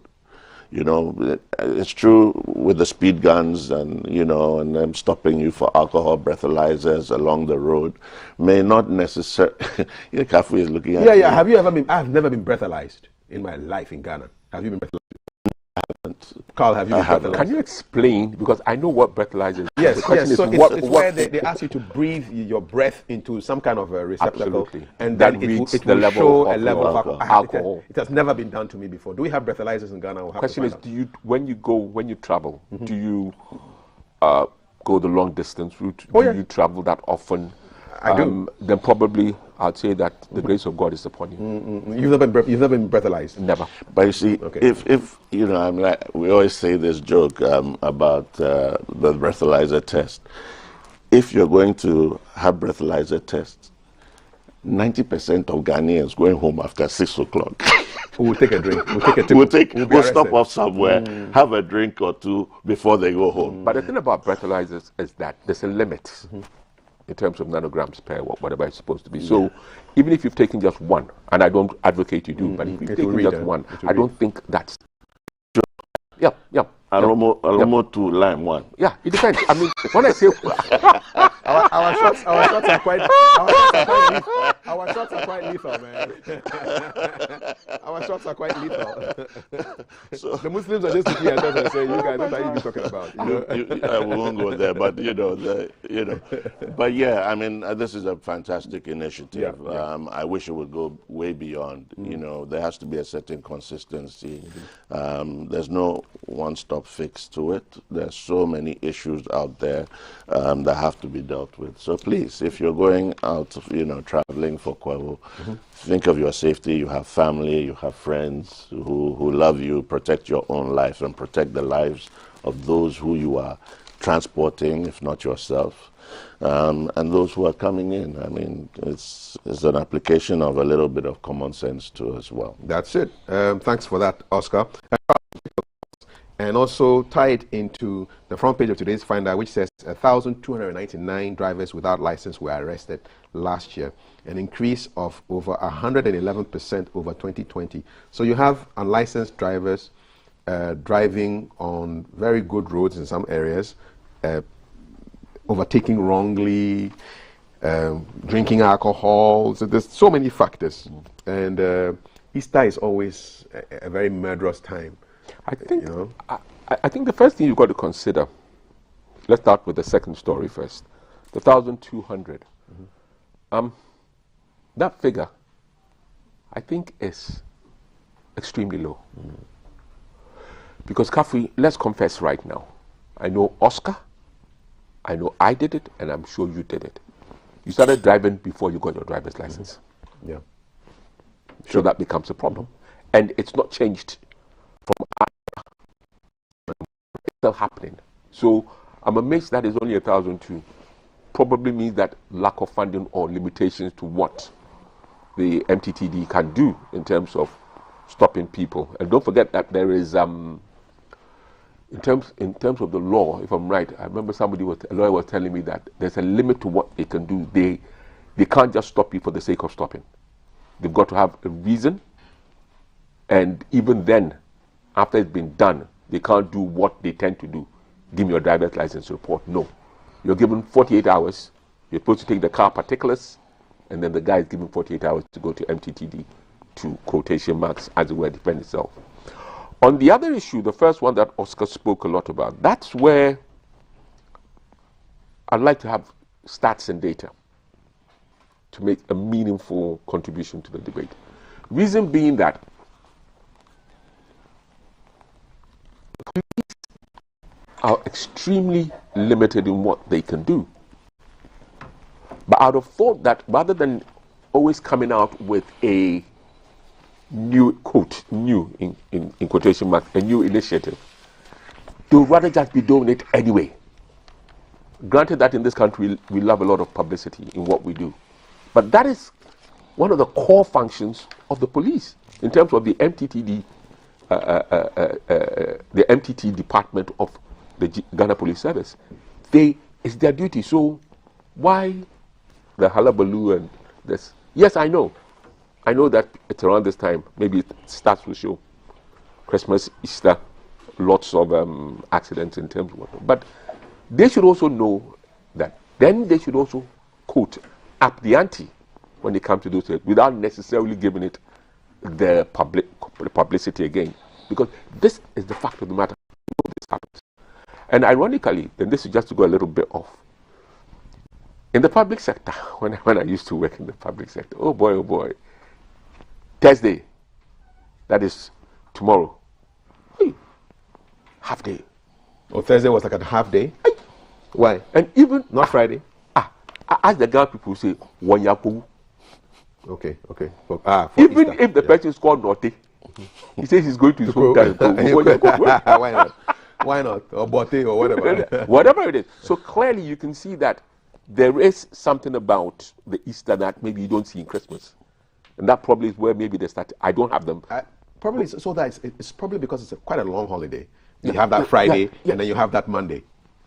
Yeah, so it's a 4-day thing. No, it's 4.5. Yeah, well, because of Thursday. Thursday half day. Yeah, I know. So it's a long holiday. I don't know the religious connotation around Easter. Christmas is supposed to be the celebration of Christ's birth, but we should remember, at Christmas, Herod ordered the killing of all those babies. So when you juxtapose religiously, then around Christmas, the devil is looking for blood. So that's why I think you should be very careful. Now, this time, I'm sure the same applies. He has risen. And somebody is very angry and will be taking the Bible life. is very clear on it, doesn't it? It says You know, that, so, if from a religious point of view, I think that when we come to these seasons, one should be very, very careful, I didn't know you were a mystic, Oscar. Oh, I'm a man of many parts. Okay. You've just revealed one. I believe in the universe, the power of the universe. He's also a detective. Have you forgotten? Yeah, I have not forgotten. He's still on duty. So those are the thoughts really on the road safety Easter Stay Alive campaign that the National Road Safety Authority and their stakeholders are working on. Please be very careful.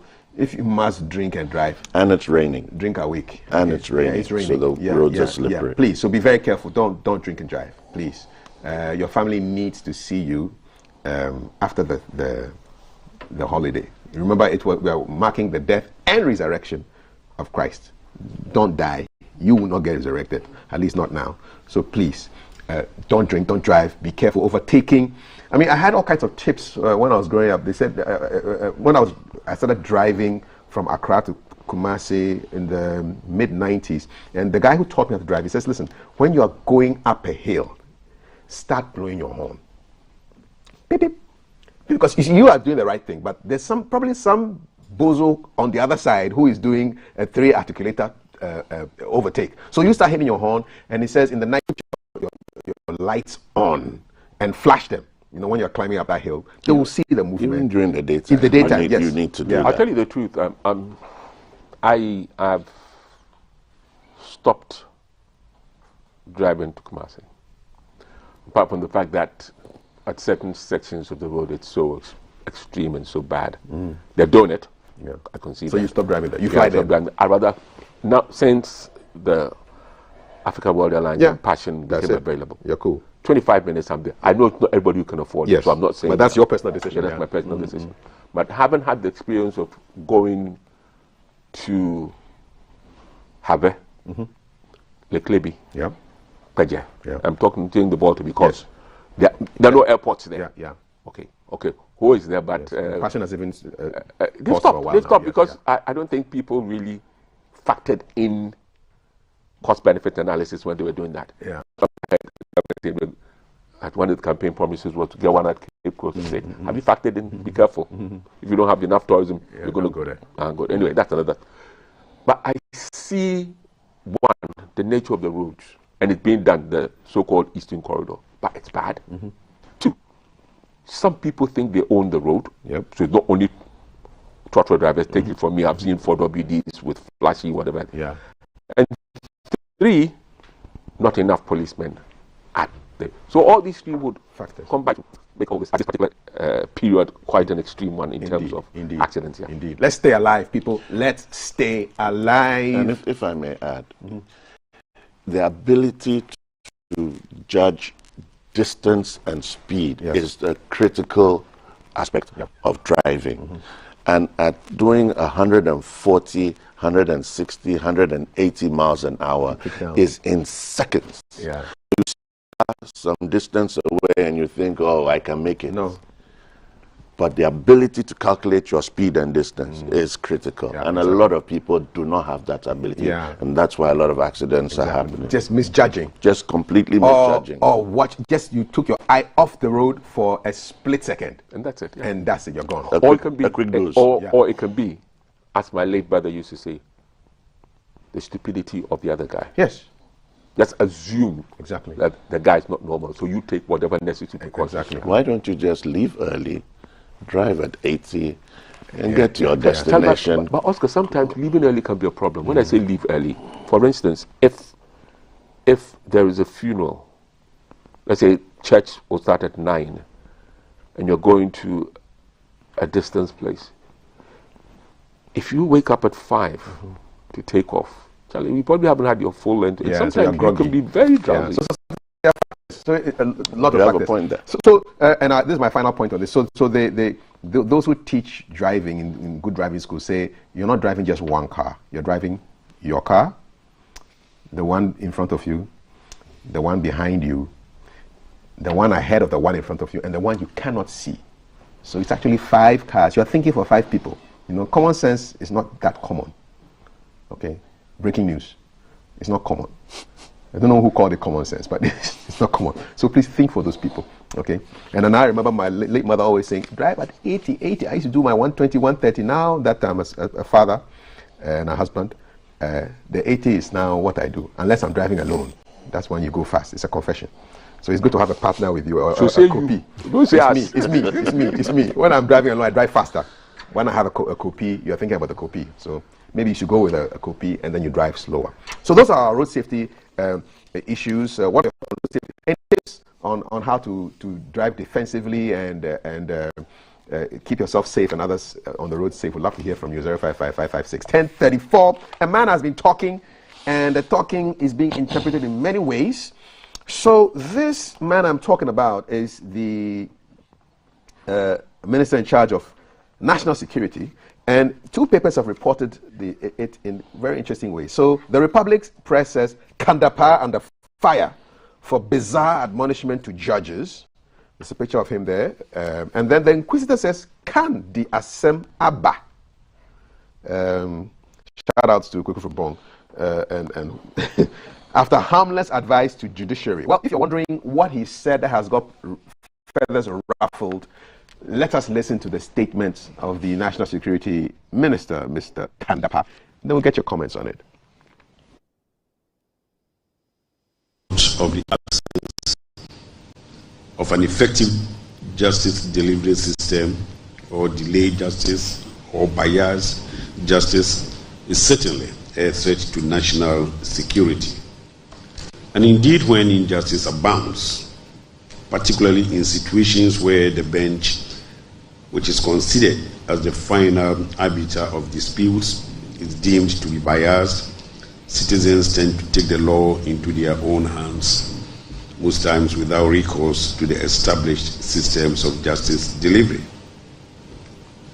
And similarly, the failure of the criminal justice system to ensure effective and expeditious trial of criminals adversely impact the morale of law enforcement agencies. It also emboldens criminals to perpetrate more crime and breeds lawlessness among citizens. Developments which threaten the internal security of the state. If you are going to be able to address the security challenges that we have, especially the domestic ones, we need to be able to ensure that there is a judicial system that works. If we do not have a system, a judicial system that works, many people will simply take the laws into their own hands and misbehave and do what they want. Therefore, in trying to manage the security situation, it is important for us that we do get a judicial system that works. And we are all lucky that in the sub-region, we are perceived as a country where the judicial system works and where you could expect if the interpretation of the law is tilted so much in our favor all the time, people will start accusing the judiciary and will not have the confidence that they need. So that was the National Security Minister, Mr. Khan Dapa, speaking at a sensitization workshop on national security strategy for judges of the superior courts, a warning that perceptions that the judiciary is biased have dire consequences on the country's security. Carl, is this a storm in the teacup? I mean, I've heard arguments on both sides. People are saying, oh, yes, he's saying what should have been said. Others are saying, oh, what is he talking about? What do you think? Okay, Carl. First and foremost, let's start. Beg pardon. Let's start with the so-called bastion of democracy, the United States of America. Mm-hmm. Everybody on earth has a view on an issue. There is nobody who is ever neutral. Being objective is not being neutral. Mm. So let's get that clear. And the truth of the matter is that even in the United States, you have justices that are liberal and justices that are conservative.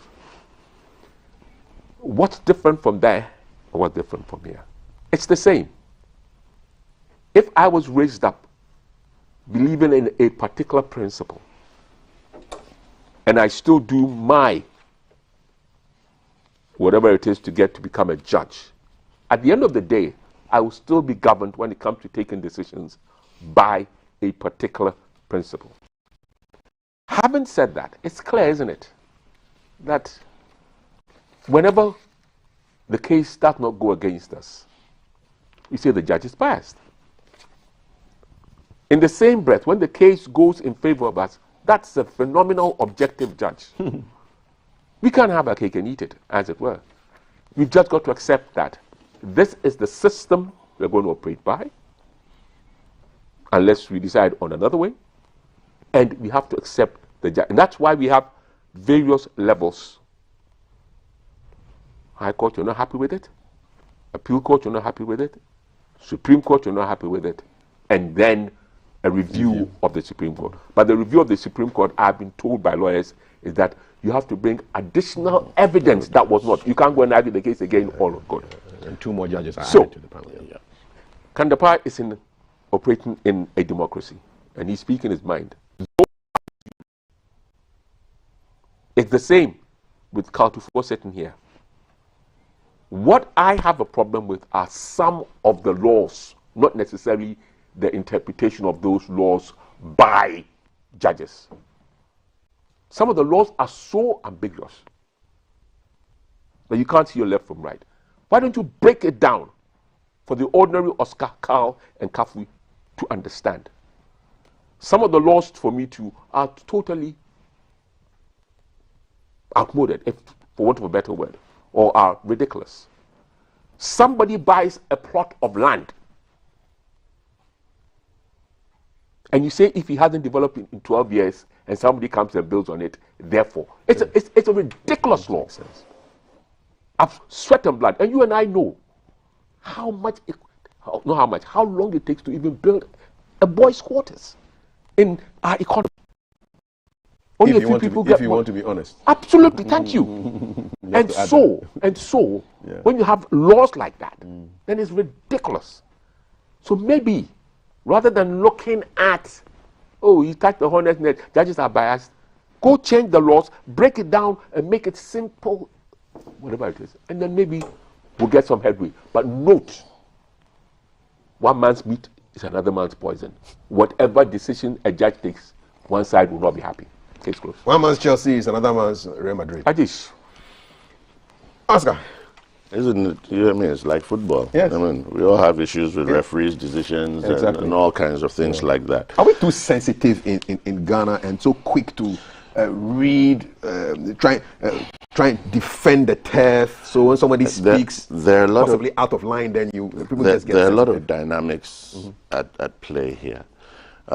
You have the political side of it, where some want to take advantage of the political space, and I would say do the mischief of politics around it in favor of their views. But let's face it, I'm sure if you did a critical analysis of decisions that have been taken by the Supreme Court, you will find somewhere where the outcomes have been similar in the favor of those who are shouting the loudest. When it went in their favor, it was good for them, and it's easy to correlate a particular dimension, a particular outcome with politics. And we're so gullible in this country. And, the politicians know that. They know that when they throw out issues into the media space, of which they own most of the media space, then the dynamics get thrown out of. And what I heard from him, and I would love to hear the full speech and the context in which he said, but there was an operational word. He said, if, and so if you jump on his statement, and he was stating some of the obvious. I mean, it's not a rocket science. You don't have to be a rocket science to know that outcomes in a certain, trajectory could possibly mean people will say, well, there's some sort of bias somewhere. We all know that, but it's not true in any case. If you've been doing the wrong thing all your life, and today somebody corrects you, does that mean that person is a bad person? But it's easy to say that person is a bad person. So, I think that there's a lot of, what was your terminology? Storm in a teacup. Storm in a teacup. And I would wish we would get to a place, which I'm not sure is going to happen, where the intellectual dishonesty in this country would simmer down, and you're dealing with the judiciary, you're dealing with the apex body. And if you're going to discredit the apex body at every turn, then I don't think it bodes well for this country, And like Carl said, you have conservatives, judges, and liberal judges, and you'll find them being appointed on the Supreme Court in America, and there are always issues, because Trump thinks that, or the Republicans think that this particular judge will be in favor of the Republicans or the Democrats. It's all over. And I think I wish Ghanaians will pay a lot more time to gain knowledge about how these systems work. That way, when they throw the mud out there, we can parry it and say, hey, you can't bamboozle and fool us anymore. It is a lack of knowledge of the systems that work that allow us to be carried and swayed by anything that is thrown out there. And unfortunately for us, I believe that, and somebody is going to hit me real hard, I think we have a problem with chronic mumuism. Mumuism. You brought a new word. Yes, mumuism in this country. Define it for me. Mumuism is just simply repeating what anybody tells you to say without using your own brains. I like the word. To analyze what has been that's said. an insult too. Oh, brother. Without using your brains. Okay, should I say grey matter? Have I? No, because it's out there and you can see it on the lips and tongues of Ghanaians. When you throw out a slogan, it's out there. Everybody is talking about it. They don't even polish it. They repeat the same thing over and over and over again. Highly infectious, this from the political space, it's even worse. But when you get to the general public, you hear them repeating what the politicians say as if it's gospel truth they are speaking, and they were there when it was spoken. We have to move away from that and begin to use our grey matter a bit more. Have you realized that what Oscar just said goes all the way back to 1930s? Those are the master of propaganda Joseph Goebbels. Goebbels, yes. The Nazis. A lie told over and over and over invariably becomes seen as the truth. Yeah. And they're masters at it. New one. Defined by the dictionary according to Oscar Provençal. Expect to see it being used a lot more in the discourse. She doesn't create new words often, but she's a master of them. Champion. Yay. Infillible. A day for you. Always. My name is in that statement. A day for you. A day, me too, a day. You know we have a day ahead. Yes. Yesterday we plotted it quite carefully. Shall I tackle the messages, Miss Taki? Thank you for sending your messages across. Good morning, Carl and Oscar. 05555610334 is the number. In the last part of the show, we'll be having a conversation with Kwabena Otuo Echampong. He's a hospitality and customer service specialist. He's worked in all circles from very humble beginnings. You would want to catch that interview with Valerie a bit later on. For now, we are reading your messages, and these are your opinions and not the opinions of GBC.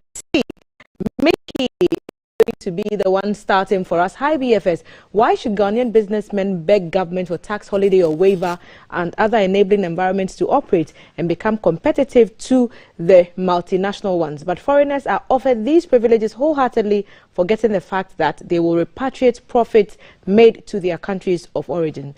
Only Ghanaians can develop Ghana. Government, please help your own. Michael from Ashalaja. More messages on the Easter. This is the season to celebrate the death of Christ, supposedly proclaimed by the journalist of the day and not of the Bible. So Amankwa is saying, Bible is silent on the issues of Easter and its festivities. The followers of Jesus were commanded only to remember and observe the Lord's Supper and nothing else. The atrocities associated with the celebration of this Easter and its festivities is mainly caused by the perception of human. That's according to Amankwa. I'm going to get some more messages. Good morning, BFS. Good morning to you too. Is also adding her voice. Master Planner says as Easter is approaching, drivers should please drive safely to prevent or reduce road accidents. Avoid overspeeding, overloading, and unnecessary overtaking. Every life matters. Say no to road accidents. More messages. The traffic lights in our country are all faulty. They should stop the plenty talk and fix all the street lights, traffic lights, road reflectors, among others. Good morning, Kafui. Kwame Jan is sending us that message. Let me scroll up and see if there's some newer messages. Good morning, Kafui, Carl, and Oscar. When it does everything like a duck, then it's simply a duck. Kandapar didn't speak out of vacuum. We shouldn't sweep his statements under the carpet. We shouldn't behave like ostriches. That's what Samuel is saying. Steve-O says, I don't see why Kandapar should be blamed. He's telling the truth. But mind you, the truth is bitter.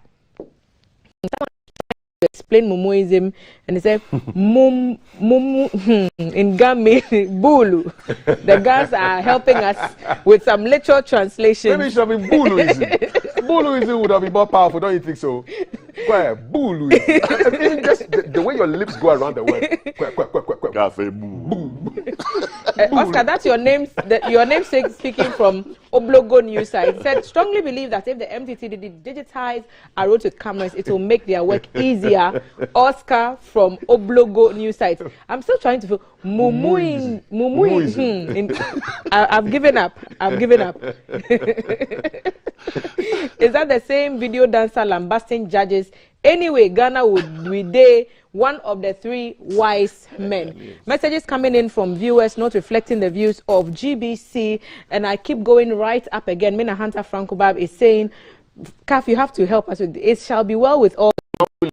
Mauli means God lives. God lives. Mauli Sia. Okay. It shall be well with all Ghanaians. I just say la. Yes, la. I think the most important thing the MTTD should take note of is the intake of alcohol of the drivers. Okay. And ganja too. They did a study that showed that 80% of these people some time ago were intoxicated. I've read that they do some of these things so they can stay awake. They think they are packing themselves up for the long journeys, perhaps. And then you start seeing 4 cars, and you don't know which one or 4 which roads. one is the real one. Yeah, no, how many cars do you see? Yeah. No. More messages coming in. Please ask ECG if we are back to Dumso, because we've been out of light for 3 solid days at Police City, and I don't get it. Abba, shaking my head. Where is Police City? Police City, I don't know. Tell us where Police City is. Yesterday, you put a post on your Facebook asking if the power cuts had gone further than your neighborhood. You got some answers. Is my kind of word, and I'm guessing at this point I should hand it over back to you, Kat, before we get new words being put in the Ganglish dictionary, the Gan English dictionary. Mumuism. What a word. We got time for just one more story, and this one gladdens my heart because it involves beasts that go moo. Enforcing city bylaws, 3,500 response team starts work. So the Greater Accra Regional Coordinating Council is deploying 3,500 people as members of a city response team across the region to enforce bylaws. Starting next week, Tuesday, the first batch of 1,000 men and women who have completed a month's training at the Ghana Armed Forces Bundasi training camp will be put to work in the Central Business District and some strategic parts of Accra. The remaining 2,500, and this is very will be doing what? Will be deployed after Ramadan at the end of this month. So they've been selected. They are part of the Let's Make Accra Work initiative. And so these are comments made by Henry Quartey, the regional minister, on the whole business of making Accra work. So let's give you some idea of where these things will be happening. So the areas to be covered include Kaneshi through Graphic Road, Farisco to UTC. We're looking at the PWD area, Tudu, connecting Kojo Thompson Road, and the back of Accra City Hotel, Kwame Nkrumah Interchange, parts of Adabraka, La Paz, and the Accra Mall. So they're going to be engaging these people there to enforce the bylaws. Now is a good time to go to the website of the Regional Coordinating Council to know what exactly all the bylaws are. But what is exciting about me is that they're talking about tackling the cattle menace. And I'll read this and then get your comments. So there apparently is a bylaw to check the roaming of beasts in Accra. Now, the regional minister is saying the problem was one of the fallouts of the demolition at Agbogbloshi. But he's assuring us that it will be dealt with. According to him, the area alone was home to over 30,000 head of cattle. And that following the demolition, the owners had found it difficult to get a place to keep them. So his outfit is now working on getting a tract of land outside Accra where the animals could be kept. So Oscar is laughing. Let me go to... I'm laughing too. Carl is laughing silently. So don't go to anybody. Carl, I'm going to you. So 3,500 young people on this response team to enforce city bylaws. About time? So with all due respect, then what were they doing? Because we've done more than about 18 months of this. So what were they doing? I thought that was part and parcel of their work schedule. So once again, I don't have much to say in terms of why do we have to quote. That's your duty. Get it done. But it's amazing that a country in which its citizens in its major cities, quotation marks please, live side by side with animals, to use your word, beast. Yeah, beast. It's ridiculous. It mustn't be tolerated. And then if I heard you well, you said that the demolition of the Agbogbloshi market has contributed to a certain level of animals being... I find that difficult to accept because let's go to Kanda. They didn't demolish anything there. Yet I see walking with Kanda with their cattle, looking for places to graze. You don't buy the 30,000 head of cattle? No. That has been one of the reasons, no. You don't buy it? No. It's been going on for years. Yeah. And I'm saying that I see cows walking on roads. Yeah, I see them in East Legon, I see them in Dansuman. I find it absolutely... Unless they are refugees from Agbogbloshi, these cattle... Escapees. Yeah, because you see them everywhere. That's what I'm saying. The cattle roam everywhere. And then it's not only the cattle. What about the fowls? You see them every day walking around. Yeah. What about the dogs? Yeah. Come on. Rabid risks. We are not We are not. Let me reserve my comments. Oscar Rude. There's not much difference that I can bring to this How do you get conversation. rid? Let's get your ideas. How do we get rid of cattle roaming the streets? How do you get rid of them? Salah's around the corner. Fantastic. You're my guy. Keep up. People who are, look, there's laws. I like that. There are bylaws for this. They've been in existence for so long. That's what I'm saying. How to manage your game or whatever, and your dogs and your goats and your chickens. They shouldn't be in the public space. Blah blah blah. It's been there, not today. So now when you catch them, don't send them far. People are hungry in their city.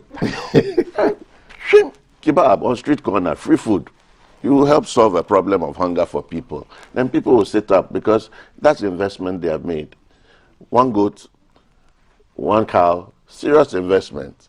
But that one goat and one cow can take a life, crossing the road, car accidents, all kinds of things are happening. So it's about enforcement of the law. And is there anything really to celebrate? Maybe 3,500 people have gained employment. Trained at Bondwasi. Yeah, the army camp. At the army camp. So, Yes. Charlie, you people be careful. Oh. There'll be buga on the poor goats and cows. Do you think that's... But it's we creative? need to clear the city. Obviously, I mean, it has to happen. It's not something to really celebrate and pontificate about, but it needs to happen. But, you know, look, there's not much really to say about this, you know. But the kebab, no. You can solve a lot of hunger issues in this country. If you risk losing your property, you will sit up. You will either corral them properly. I'll tell you because of that. And there are a lot of domestic. Don't forget, back in the day, this operation Feed Yourself. Everybody had a backyard garden. Everybody had a goat, poultry farm, rabbits, blah, blah, blah. That's a direction we should even be going. But it requires the law to work. You know, in these days of increased prices and so forth, there's a lot more Ghanaians can do to help themselves. The do-it-yourself thing. There's a lot more we can do, but it has to be under a structured regulation that must be enforced. Oscar, it's as simple as and that. and Kafui. And this is It's the reason why. If I see your cow, No, I'll ask you. Hold on. I'll do It's the reason kebab why straight. in front of my house, right? I used to have flowers and grass, smooth. I've stopped. Why? I've cemented them. Because the cattle will eat Because the cattle is. Please. will eat it. So I want to end with... I wish I had found the particular phrase, but it's in Lee Kuan Yew's book, From Third World to First World, and it worked. Because once upon a time in Singapore, you had these beasts, bovine creatures roaming the streets, just like Ghana. In fact, when you read Third World to First World, you are just thinking that you are in Ghana in the 60s or 70s. And so the mayor of Singapore, they just passed a bylaw saying that, look, they're going to give the owners of these animals 3 months to get your animals off the streets. After the deadline expired, they just empowered these guys to go around, slaughter the beasts, and fed the carcasses to orphanages and children's homes. There you are. And the problem was solved. It was solved because of the political dispensation. You do that in this country, and you've lost Ayawaso West Wogon constituency. Yes, okay? but the people of Ghana... Hold on. No, we have to change. Listen, we have I to know, change. I understand you. That is the right... We have to move away from this. When the one on top begins to realize that, Charlie, he will stop it. And release the cows back to the streets. Because the truth of the matter is that in Singapore at that time, it was a one-man dictatorship. That's the difference. If we were there, and maybe the best time probably would have been the 60s, 50s. No, 60s. I was even recently talk about John Rawlings era. 81. Yeah, 92. 81 to 92. Yeah. But hey. All right. Well, will it work? I want to know. Thank you so much. Are we ever going to get away from this political... I don't know. Exactly. expediency space? Yeah. I don't know. Gentlemen, what I do know is that we have run out of time. Thank you. What I also know that I enjoy my Wednesdays with you, Oscar Provençal and Kaltufo. So where's the breakfast? Is The the breakfast show? No, yeah, no, the breakfast is there. Have you seen he's dodged asking me about Chelsea? No problem. Oh, I Chelsea guy. No problem. Is he a Chelsea guy? No problem. Kweku Sechiado. Oh, they are Chelsea guys. People, they've gone under the table. Oh, okay. Now you are doing Buffalo Soldier talk. I beg you, from Mumuism to Buffalo Soldier. We've got a conversation coming up on a couple of interesting things. We're dealing with the perennial flooding in Accra. That's jilted ahead. And then just around the corner, eliminating child labor in the mining sector. And then in the last hour, Val sits down to speak with Kwabena Otuo-Achampong. He is a hospitality and customer service advocate, consultant. And we're talking about the pursuit of excellence as far as customer service is concerned. Our WhatsApp number is 055-556-1034. I'll end with a proverb. Obede, avudufu. Maduaga o. Avu is a dog. Du is eat. Fu is bone. Ga is metal. So a dog that eats bones, cracked bones, cannot eat metal. Put Real Madrid there. Put Southampton there. Put Chelsea there. And then you know. Good morning. Again.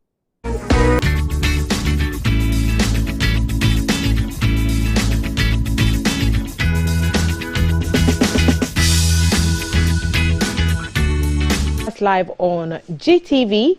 We are made possible by Awake Purified Water and Adonko Next Level Energy Drink. We are sitting down, as we always do on Wednesdays, with our chaps from the Minerals Commission. And for the first time, they are fielding a woman at the table today.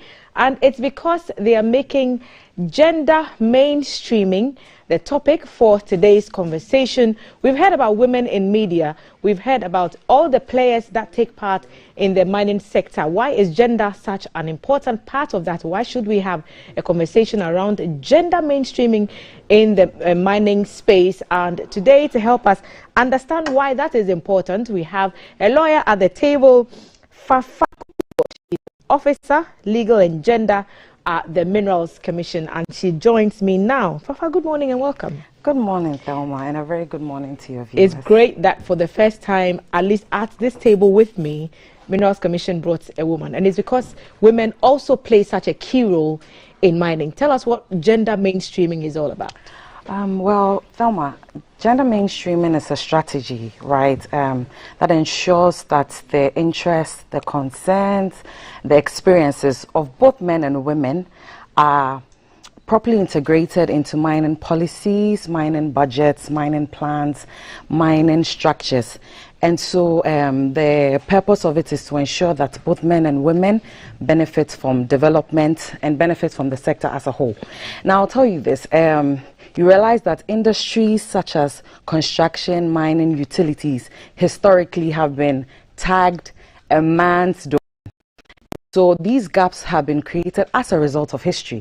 And so gender mainstreaming, it's a way or a tool that is used to fill those gaps and to ensure that both men and women benefit equally from the sector. Okay, so so simply put, from what I'm hearing, there was a system that was working before and it was male dominated. That is so. But bringing up the idea that there are women players in here as well, so when you're formulating policies, keep those people in mind. That is so. What you're saying. That is what okay, I'm so saying. what challenges did that system present which necessitated the setting up of a gender mainstreaming unit for these kinds of issues? Right. So I must say that the experiences of women, even though we're in the sector, was not really captured historically. And so you realize that the sector could not really attract women. And in the cases where it even attracted the women, it failed to retain them as a result of stereotypes, biases, workplace culture, and things of that sort. And so these are the major challenges that have been in existence. And that is why, based on all these trends, the Minerals Commission thought it wise to set up the gender unit to look at issues concerning the participation, equal participation of women and men in the sector. What do you do at the unit? Well, so my mandate is to make policy recommendations to the Commission on issues of gender and child labor, to develop and coordinate strategies to integrate gender perspectives into the mining sector also. Yes, those are just a few of them. Does STEM education play any role in some of the things you do? We are thinking, you mentioned that the mining space is less attractive for women because of the dominance or the perceived dominance of the male players. Yeah. So STEM education, science, technology education, a key part or a small part in some of the things it's actually that you do? a huge part, because, you know, as the regulator of the sector, we could create the opportunities. However, those opportunities will require women with the requisite skills, expertise, and so it's important to highlight the career opportunities in mining, especially to young ladies at, most importantly, the second cycle levels, to actually opt for courses that would help them to have a career in mining. And I mean, we have some women who have made it in their sector, and so from then, I mean, I'll talk about some of our activities later on, but one of them is to ensure that we sensitize them on their actual potentials, I beg your pardon, actual potentials of the sector, and to ensure that they are fully participating. They're actually ready in terms of skills and expertise to occupy opportunities that we from the government's perspectives will provide. Yes. I recently was watching a TED talk, and the quiz mistress, the woman we now come to know more regularly as our quiz mistress, was making a point that even our educational system is problematic in the fact that it puts the best of the best in the sciences, and then it puts the next best in engineering and other spaces, and then business, and then it comes down right to the arts and then other sectors. Is this something that you plan to integrate? Because you've talked about STEM education. When you're dealing with some of the things that pass through your desk, is it something that you're conscious of? Yes. And do you give people opportunities to prove themselves beyond what their documentation or what their results are telling you? Yes, yes, of course it is. And I'm happy to even say that because of such rethinking of structures and things, we currently have our first deputy CEO. And so these are things that we take into consideration when we are churning out policies, plans, advice to the Commission. And I think one of our most recent recruits was a female mining engineer. So these things are being properly recognized. I think that is the main thing, the recognition of the issue thereof and the resolve to solve that problem or to fill that particular gap. So now that the recognition is there, I'll give you a typical example. So we passed the local content and local participation regulation sometime last year, and in that particular law, now there's the requirement for gender inclusive recruitment, and where the company fails to do that, there are punitive sanctions that come with it. And so now you see that the gender has moved from more of the gender talk or the gender agenda has moved from more of a commitment issue to that of a compliance issue from the regulator's point of view. Inclusivity is key, and I'll ask this question related to something that I've asked you earlier on in this interview. When we talk about gender issues and the conversation begins, quickly we realize that it's usually women and the conversation on bringing women on board, and sometimes it makes the men feel a bit left out. Where are men issues in this whole gender circle as you're doing this mainstreaming? Yes, so it's a controversial issue that whenever gender is raised, it's akin to women problems. That is something that we will not shy away from. But the issue here is, like I mentioned earlier, historically, there have been such trends. Such trends have led to gaps. I'll give you an example. For example, in Ghana, the first female mining engineer graduated in 1996. Now we've been mining from the University of Mines and Technology. We've been mining for over 100 years. And so if we had the first female graduating so early, then there's really the need to focus on where the gap is. The gap is women. I mean, put blankly, it is indeed women. And so until we are able to achieve some kind of equilibrium, we will continue to focus on women to a large extent. However, what we are mindful about is not to focus on women so much so that we create a problem with respect to men. You know, so there's at every point that need to balance is at the back of our minds when we are churning out policies and advice to the Commission. Right. What kind of changes are we talking about here? For example, do we have now that were not in play at the time before the gender mainstreaming unit Minerals Commission? Yes. For example, the creation of the unit is one. We didn't have things of that sort, and so that's conscious and deliberate need to pause and make sure that whatever we are churning out, be it policies, be it laws, be it regulations, they are satisfying the needs of both men and women. That pause wasn't there. I always say that I feel that with gender and the issues that surround it, it's more of an inadvertence. I don't think there's any deliberate attempt to not let women or men participate in a particular sector. It's the fact that we are not conscious about it. We don't make sure that these policies that are being churned out have an element of the consent of both men and women. What kind of peculiar challenges do women in mining face? And I'm mindful that I'm shifting the conversation to women again, but because you have said that is because historically women have been disadvantaged in the setup of the industry. So what are the challenges that are peculiar to women in mining that you're seeking to help them overcome? So the first thing is awareness about the actual opportunities that exist for them.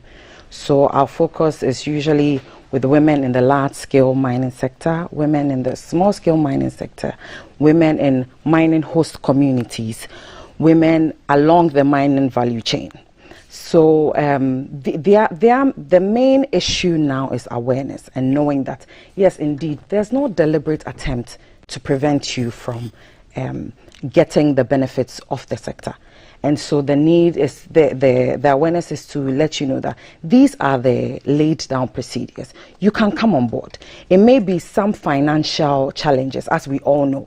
And so in that regard, we work closely with civil society organization, women groups, and one of our plans together and form some kind of women in mining fund to help women acquire certain financial gains, and also to actually help them to benefit by creating some kind of entrepreneurial skills acquisition, marketing skill acquisition for them to benefit from the sector. To make it a little more clear, I talked about the local content and local participation regulations. Now, in that particular regulations, there are certain services that are reserved for Ghanaians. And so knowing that these services are reserved for Ghanaians, we can encourage women to either come together on their own, benefit from such reservations for Ghanaians, and then build their financial capabilities to even do more. We've had these encounters with the Minerals Commission at the breakfast table for a long time, long before the rebranding efforts even started. The fact that for us, for this that started in July of last year, we are having a female from the Minerals Commission for the first time at the table. It means that all the professionals that have been here, the Chief Inspector of Mines, the Deputy Chief Inspector of Mines, have all been males. And the first female who comes here is a lawyer. She's not an engineer. She's not a. So is it indicative of the larger problem in the mining space that women feel necessarily restricted to stick to other aspects of the industry and not into the main actual mining? Well, like I said, it's the ability of the sector to attract this women in one instance and to retain them afterwards. We know these stereotypes exist, these biases where girls are required to choose things that are a little more soft as compared to going straight into careers or courses that will ensure that they are. But I mean, I must say, we have a women's group, Women in Mining, that we work closely with, and you find geologists, mining engineers. They are doing a fantastic job, and so we'll get there. We'll get there eventually. And like I said, even at the top now, we have a female being a deputy CEO. So that's great. That gives us. It's great news for women indeed, especially those in the mining space. And when we talk about gender, children issues are always brought in here. And the mining field is roughed with issues of child labor, and some people have actually complained that whilst children should be in school, some people are engaging the services of children illegally because a child cannot work to participate in some aspects of this mining space. What's the issue there? What's the plan to eliminate child labor from the mining sector? Right. For child labor, it's flawed in the mining sector. It's as simple as that. And so any individual that engages in the act commits a crime. And even though this crime is well established, well defined, and the penalties are there, the main issue goes to poverty and the fact that people look at the short-term financial gains that mining presents to them when they use children. Can you blame them if they feel they need to feed now? Exactly. You have to be alive today to do tomorrow's what needs to be done. But the issue then again is such short-term benefits financially have an impact, have a long-term impact on the health, the education, the growth and development of that child. And so if you are focused on these short-term benefits, you can't look forward to actually getting if you indeed let the child go through school, run through the ranks and develop on their own. And so we need to create the awareness more, because like you rightly said, that narrative of feeding now is so urgent. You feel it immediately. However, you have to look at the bigger picture. That child could be the president of this country. That child could rise through the ranks and do so much more that your short-term financial gains may be of no consequence if you think about it. So those are the issues with child labor. But you know, the issues of child labor cut across. And so for us at the Minerals Commission, what we've sought to do is to partner with the larger National Steering Committee on Child Labor, because if we solve the issue on child labor and mining, these children, because they are used to the perks of labor and they will move from mining to probably cocoa, move to fisheries. And so you realize that follow the money. Exactly. It will replicate itself in several industries, and we may not make any headway. So for us, we are members of the National Steering Committee, and we work with the Child Labor Unit to implement the National Action Plan on Child Labor. And so efforts are being made in terms of sensitization, awareness creation, and even finding shelter for these children that have been affected by the, sorry, I beg your pardon, that have been withdrawn, that's the word I'm looking for, withdrawn from these child labor practices. I bet that for the magnitude of the task on your table, finances would be a huge challenge. It always is. Will I be right in assuming? 100%. Okay, it's one of your challenges is financing. How do you work to pull monies together to do the kind of things that you're engaged in? Well, thankfully, management understands the need to do these things, even though we are considered a spending unit because we don't really bring money into the commission. Management makes available the funds for us to do some of these things. In fact, we can't do all by ourselves. That is the honest truth. And so at certain points, we try to collaborate with our relevant stakeholders, because there are several other civil society organizations that are working along these lines. There are groups that are doing these things. There are NGOs. And so we partner with them, share ideas, and where there's the need to actually do some kind of programs, we bring collectively our expertise, our resources, just to champion the cause more and more. And what are the challenges that you face? We've talked about, I've removed finances from that pot. What challenges do you face when you want to pursue gender mainstreaming actively in mining? Yeah, so the issue of gender is actually culture. The gender discourse stems from culture a lot. So you realize, like I spoke about, the stereotyping, the biases. So sometimes when you are what are some of the stereotypes you've heard?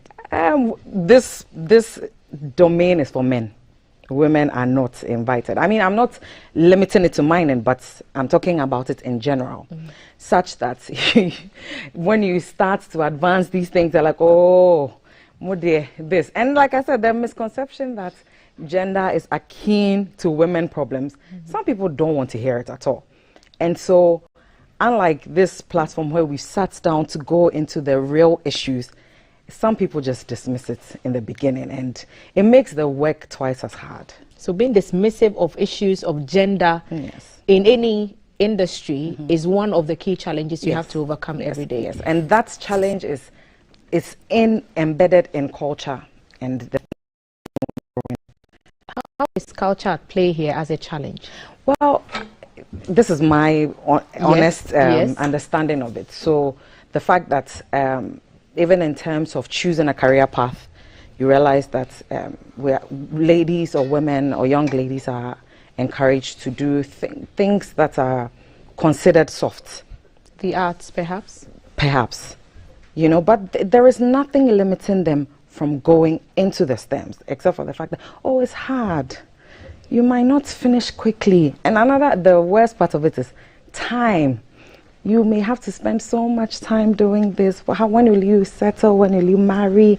Things of those sorts. So that is why I continue to hammer on culture in a little bit, of course, in that dimension. I'm not in any way saying that our values are not right, but it's just that whole invisible blockade. But there's because the law or the laws surrounding work places no impositions on male or female from accessing any legitimate field of business, but it's just our mind and what society has told you all the time. So we have to start these things young to nurture the minds to be more accepting of inclusivity. So what's the plan to bring this down so that it becomes a part of growing up and not something you have to learn by unlearning other things that you may have picked up along the way? Yeah, so for us the plan is to ensure that we go down to when the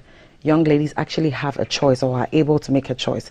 And for me, I see that arising more at the second cycle stage, because it is there that you choose to do either the arts or the sciences and things of that sort. And then going to university, you can choose, you're free to choose courses in geology, mining, engineering, and things of that sort. So even though they may have been learned at home along the lines, the educational part gives us an opportunity to relearn their minds and to encourage them that indeed there are opportunities in the sector and they can thrive in the sector. There are women who have done it. We work with them closely. We can show them. Sometimes they say seeing is believing. And so you see that you have a woman who has risen through the ranks and is better situated in the industry. So that's the major thing that we seek to do. One of the calls that we've heard, and we recently had the Minister for Education at the table and we're talking about STEM education, the fact remains that people fall off along the way for one reason or the other, finances and what have you, but it doesn't take from the raw talent or the natural skill of the person. So now there are conversations about how to even bring entrepreneurship and these skills from a non-formal education to a place where they can fit into the world of work at some point. Is it something you are considering, that if someone drops out of school and could not continue and later becomes an apprentice or learns a trade, through that they could enter a formal work setting in mining? Yes, rightly so. It's really possible. And so, like I earlier on mentioned, the services that are reserved for Ghanaians includes something like catering.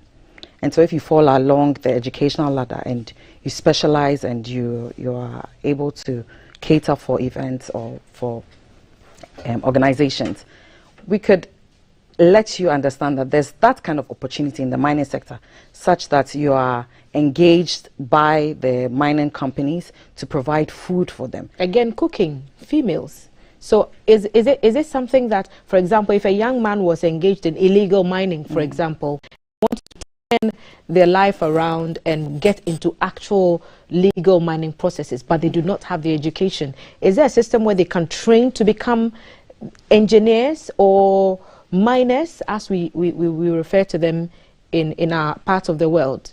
Well, yes, what I know is that there's the ASM formalization going on, and so such miners or such persons that have previously been engaged in mining illegally would be put in incubation centers where there are thoughts about the skill and how to do mining sustainably and environmentally.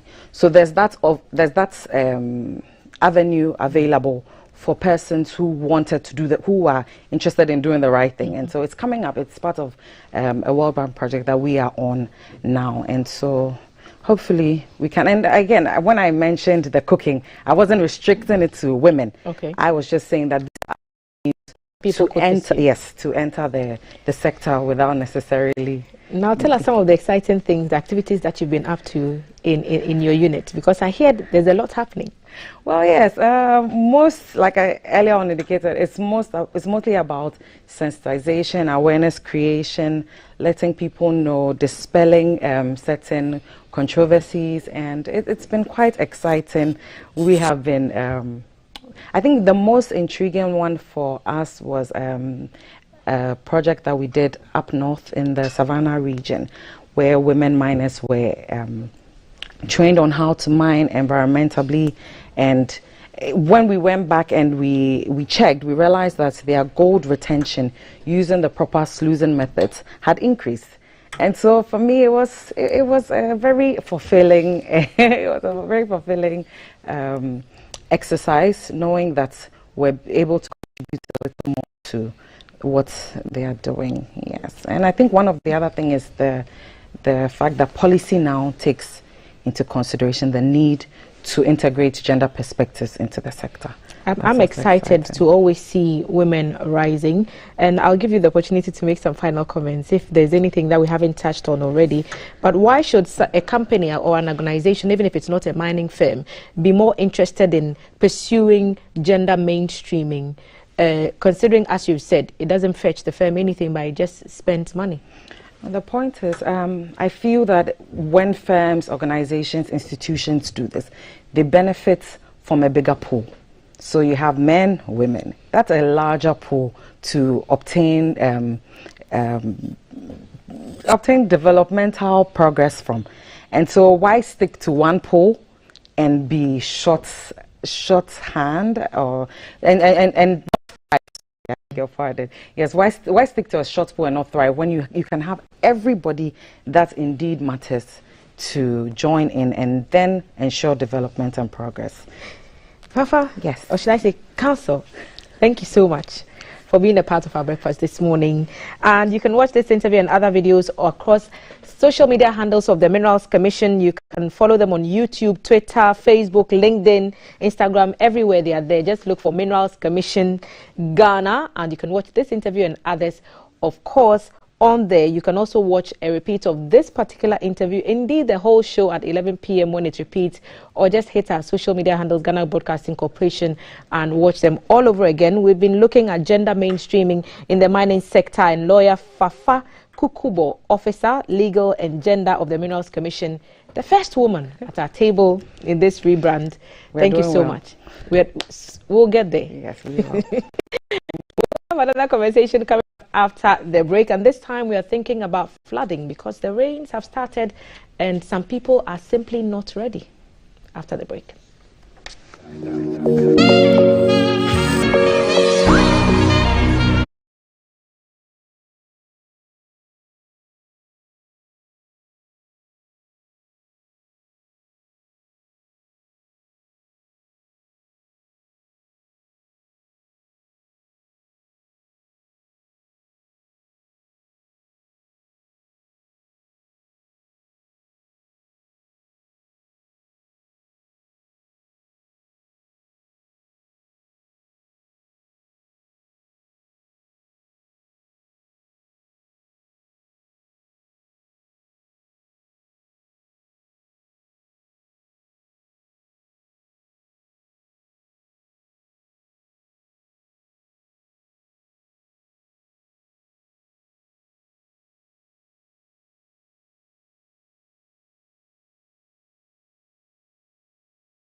Thanks for staying on. The rains are with us, and with that comes flooding in parts of the country, especially in the capital city.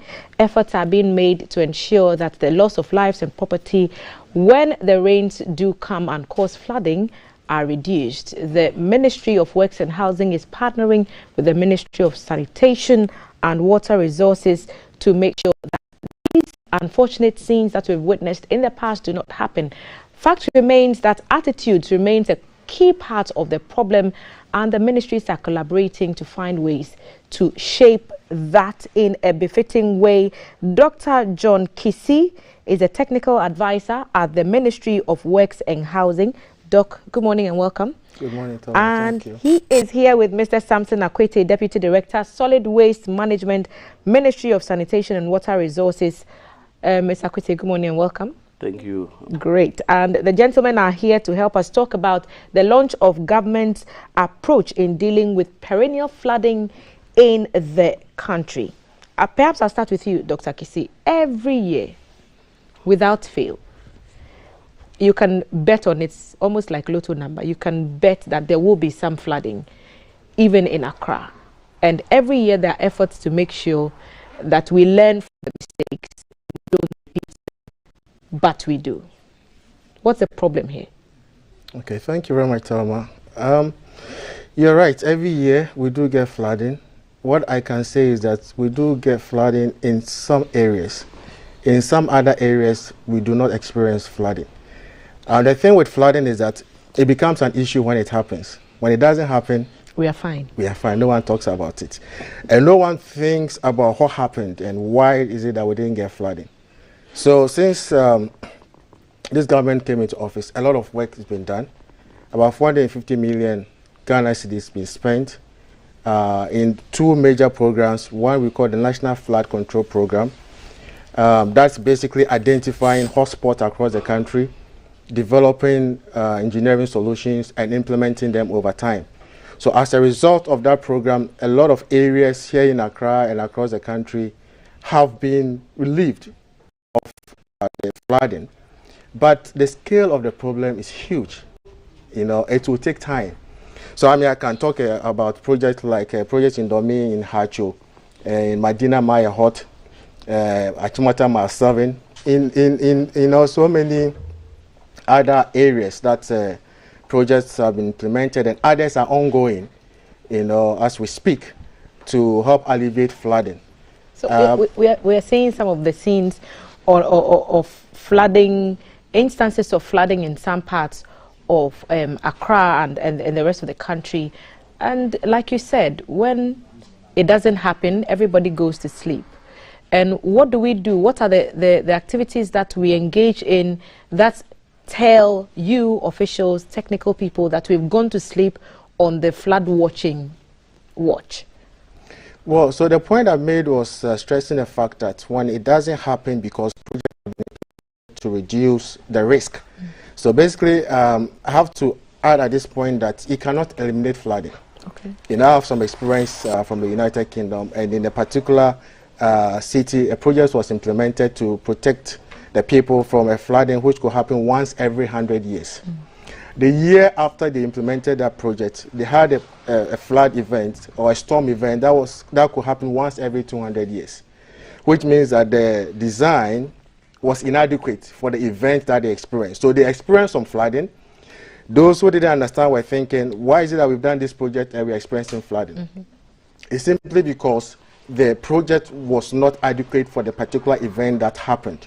And so with climate change, you know, even though government is making a lot of effort and there are other issues, as you mentioned, our own conduct and our own attitudes, which I'm sure we'll be talking about, with climate change as well, with the way we are developing greenery everywhere.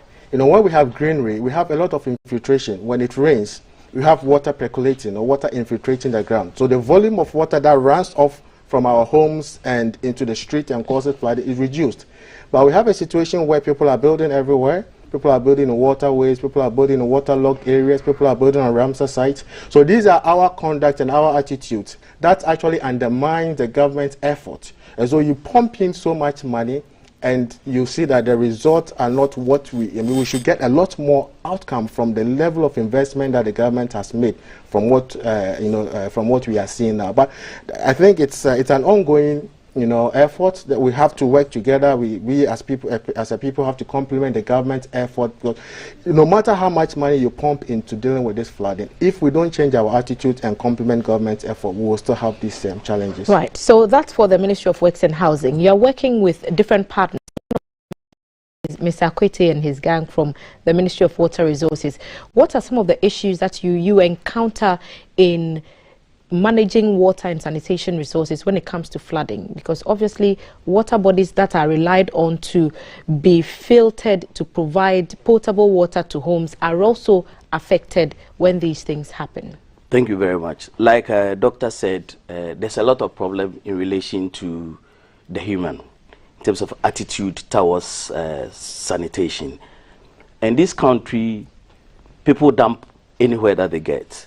And once you try to talk, somebody will tell you that if I don't do this, what would Zoom Lion be doing? They won't have work to do. The gutter is not your house. Good. Which I don't think is very good enough for us. Government has been doing a lot in the sanitation sector. Sanitation, solid waste management is a chain. Once there's a problem in one part of the chain, it becomes a big issue to solve. One key issue had to do with treatment and disposal, and there are inadequate facilities in the country to do that. But with this government insertion, there are a lot of programs that are going on to come out with treatment and disposal facilities with the government and in relation with also the private sector, which is partnering to get these facilities on board. Because once you generate the garbage and you don't have a place to dispose of or treat it, it becomes a big problem for you. So government is looking at how you can have the facilities for treatment and disposal. You realize that the city is expanding, and once cities start to expand, it becomes very difficult to locate disposal site within the city, so it goes outskirts of the city. The distances become too far, so there's the need for us to create facilities like transfer stations to be able to dump the waste at larger quantities to the final disposal site. You bear with me that there are a lot of aboboyas working on solid waste within this country, and it will be very difficult for aboboya to drive 40-50 kilometers to a final disposal site. So the idea is that create some transfer stations where they will dump this garbage there. Then at the end of the day, the garbage will be collected in larger quantities and wheeled to a transfer to a disposal site. That is what is happening now. But the major problem, like I said, is the attitude. Because the attitude of the residents and the attitude of even the private sector, the Bola taxis, because he takes the garbage in the truck, drives a distance and realizes that there's nobody around. He looks here, looks there, and decides to dump. It becomes a bit of a problem for us. These waste that they dump ends up getting into the drain, because as it rains, it collects most of these things and causes flooding within this country. Once you put the waste in the drain, then the capacity of the drain reduces. So the level of the water that is supposed to go in there is not. So it ends up flooding the place, which I think is not very good for us. So we need to look at how, as a nation or as a people, we would look at managing our waste very well in such a way that we won't cause some of these problems on the ground. So we've talked about what the questions are, what the problems are. By way of solutions and answers and interventions, you've mentioned one of them, to make sure that we have some of these transfer stations, temporary ones, which can. Where are these located, and how aware are these temporary movers of waste of these facilities, and what do they cost? Thank you very much. For now, the ministry is in partnership with a private sector and is developing recycle and compost facilities across the country. And in Accra, we can have about 2 of them now as we speak, working. The government on its own is also developing some landfills in the country. And under the Garrett project, we're developing a landfill and material recovery facility for solid waste management. And apart from that, the government on its own and under some other projects are developing other facilities. We realize that the city is very big, and to locate a facility at one end, it means that you need to drive long distances before you get to the other end to put in the garbage. Like I said earlier on, the transfer stations shortens the time of garbage within the city. So we are developing transfer stations within the city so that at least people can drive shorter distances to these transfer stations. Then from there, it can be hauled at larger quantities. You realize there's a lot of traffic within the city. So if you have it at the transfer stations, in the night, you can have a 40-footer truck, which can take about 10 of the compactor trucks to a final disposal, and it makes it a bit shorter. So that is one key thing, trying to get the infrastructure in place so that it will be easy for us to cut whatever waste that is generated within the city to the final disposal site. Right. We did a study and realized that 49% of solid waste that is being collected within the city is done by the informal sector. So what we're trying to do is to look at how we can bring these people on board. These are the aboboyas who drive around to collect the garbage from various houses and various points. So we saw that no, once they're collecting that chunk of garbage, there's a need to look at them, put them into some cooperatives, support them so that they will be able to do this and do it very effectively. What is that if you put them into these cooperatives, they will check one another so that they wouldn't allow the others to just drop it anywhere. If you're in a group and this is your catchment area, you will make sure that people don't dump indiscriminately. So and check on I'm glad that you mentioned indiscriminate dumping. We've come across some rather disturbing scenes in the past, and I want you, if you can just tune your mind to what you have on your screen now, look at what's going on.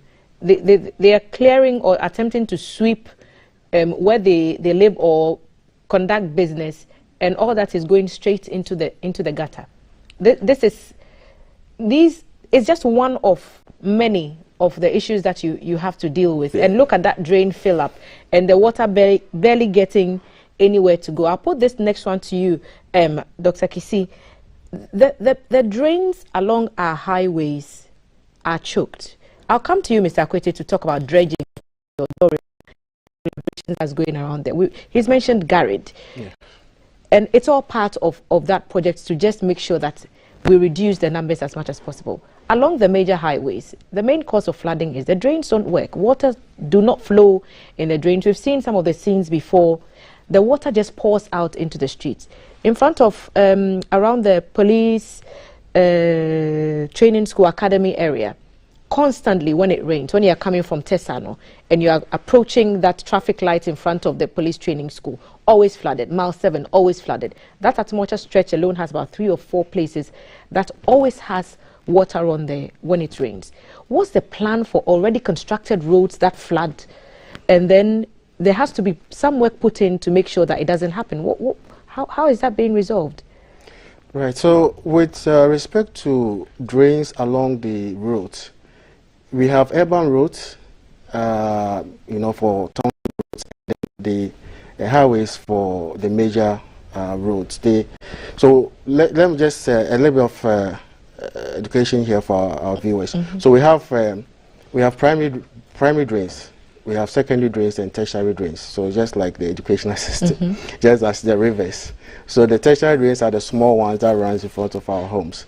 And then the secondary ones are slightly bigger ones, and then the primary ones are the big ones, the major storm drains, and then the secondary ones are little, much smaller, and then the tertiary ones are the very little ones that runs in front of our homes.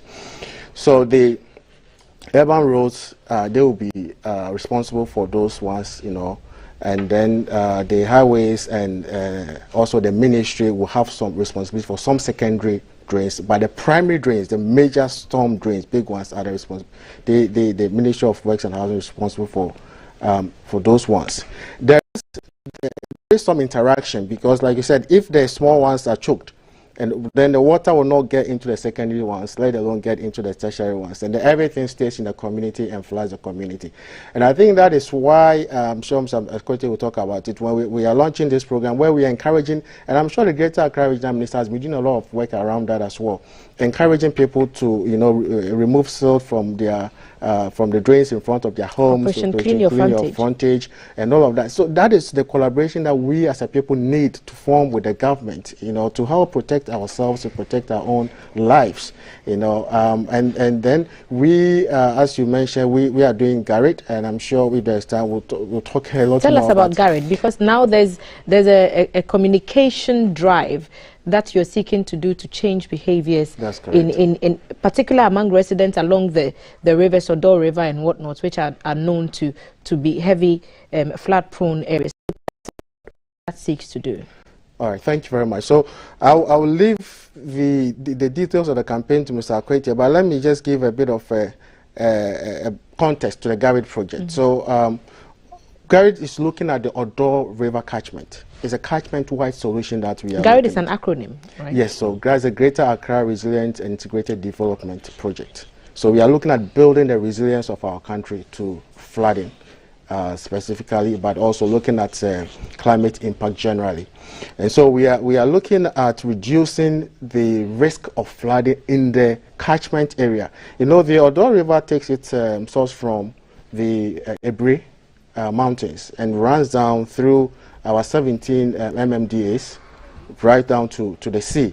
And so what we are doing is that we have a series of interventions along the stream, and the major ones are we developing ponds that will hold large volumes of water to stop those the water, storm water coming down and flooding the circle area and all the okay. So it's not downstream. Just dredging works, which is what we see a lot of. We Absolutely. See the trucks and the excavators on the banks just trying to desilt. It's not all about desilting the river. Not at all. So the Garrett, I've just mentioned about the ponds, but a step back. So Garrett project has two main streams. We have the structural interventions and non-structural interventions. Now, dredging is actually a part of the structural interventions, and I'm glad to say that with the new approach under the Garrett project, we have what we call performance-based dredging. Contractor is not paid according to the volumes that they dredge. They are paid according to how the channel performs.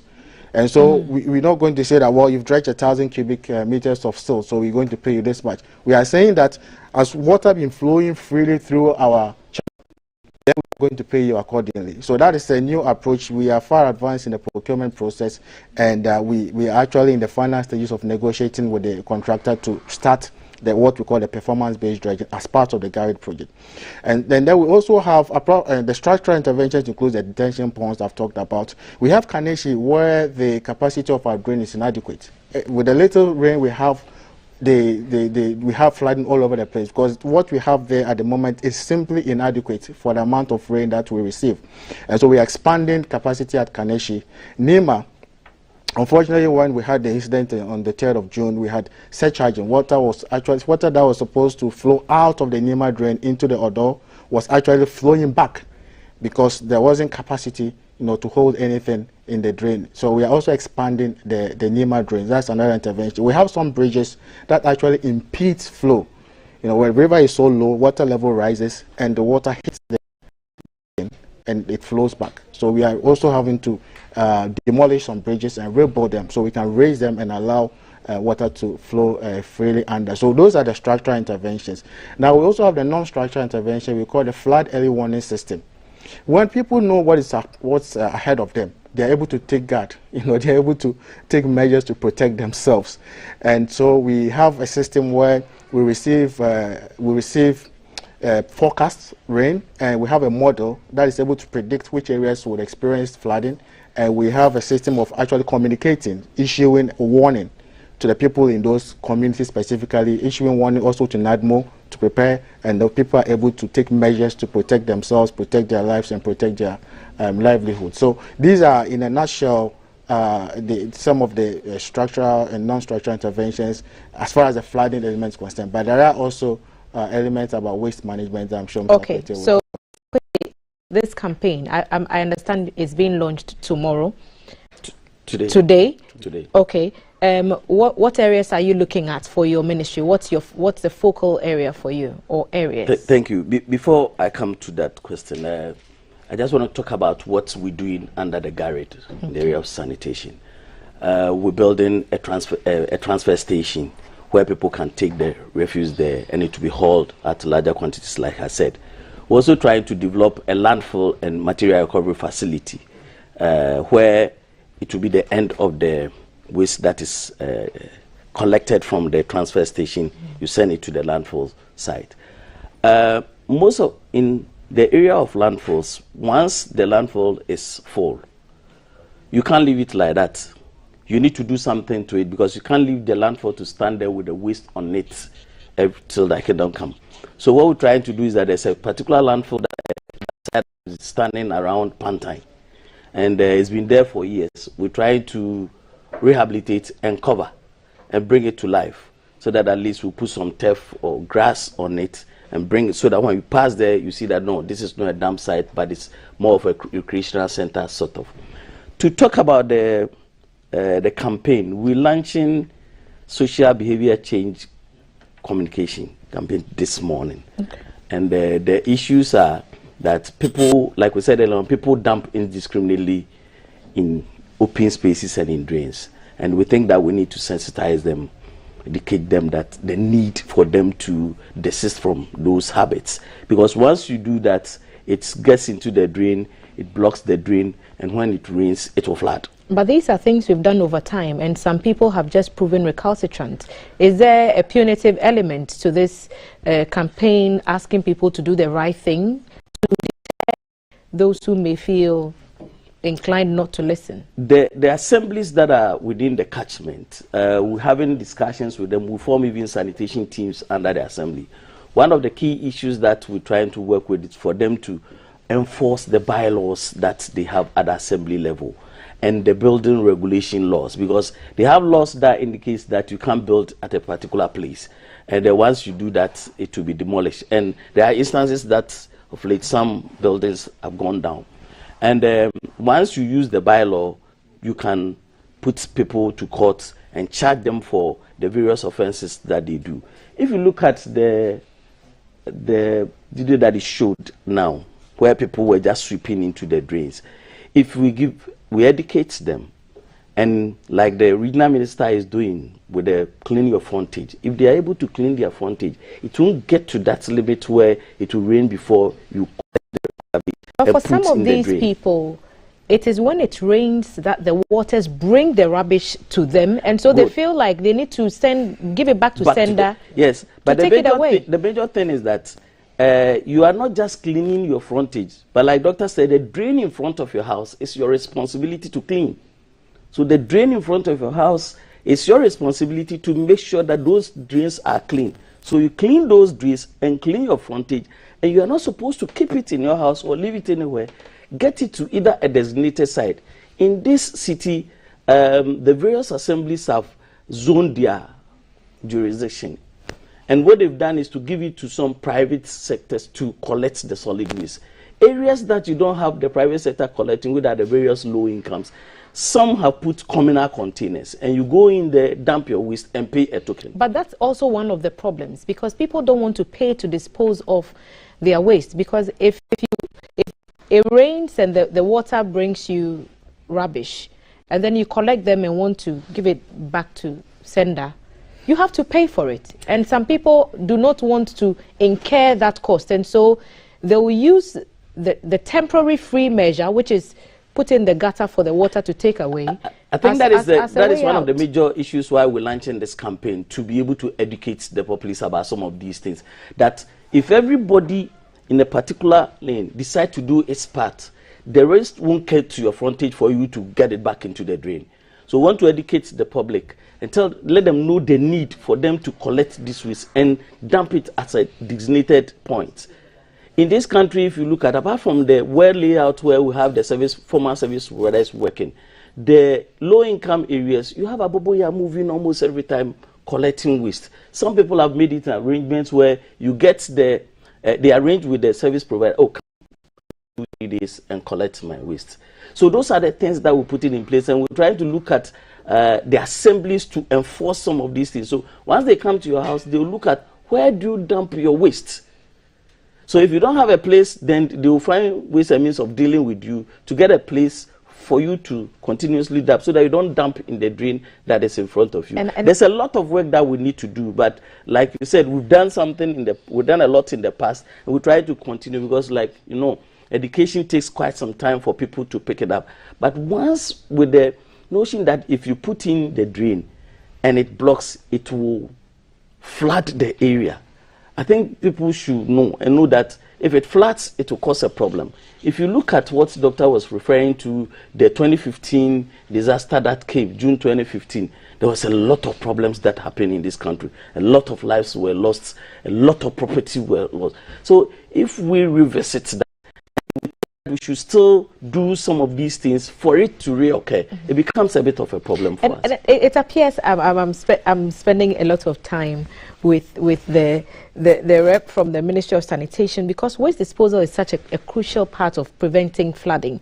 and plastic waste is such a menace, and it seems like there's no end to that challenge. What's this campaign going to bring on board when it comes to managing plastic waste better? Okay, thank you very much. Under this program, what we're trying to do is to develop buyback centers and have some buyback events.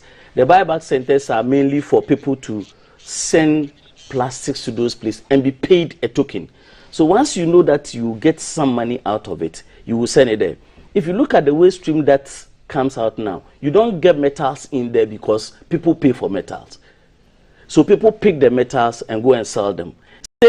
To do with the plastics, so that you have a place where you can send the plastics and you are paid something.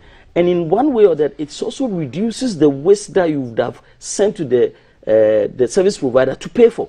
What about asking those who produce plastics to also assume part of the responsibility for its cleanup? That is part of it. So once we collect these plastics from here, we need to look at how it gets to the person who is using it, and the person will also pay something.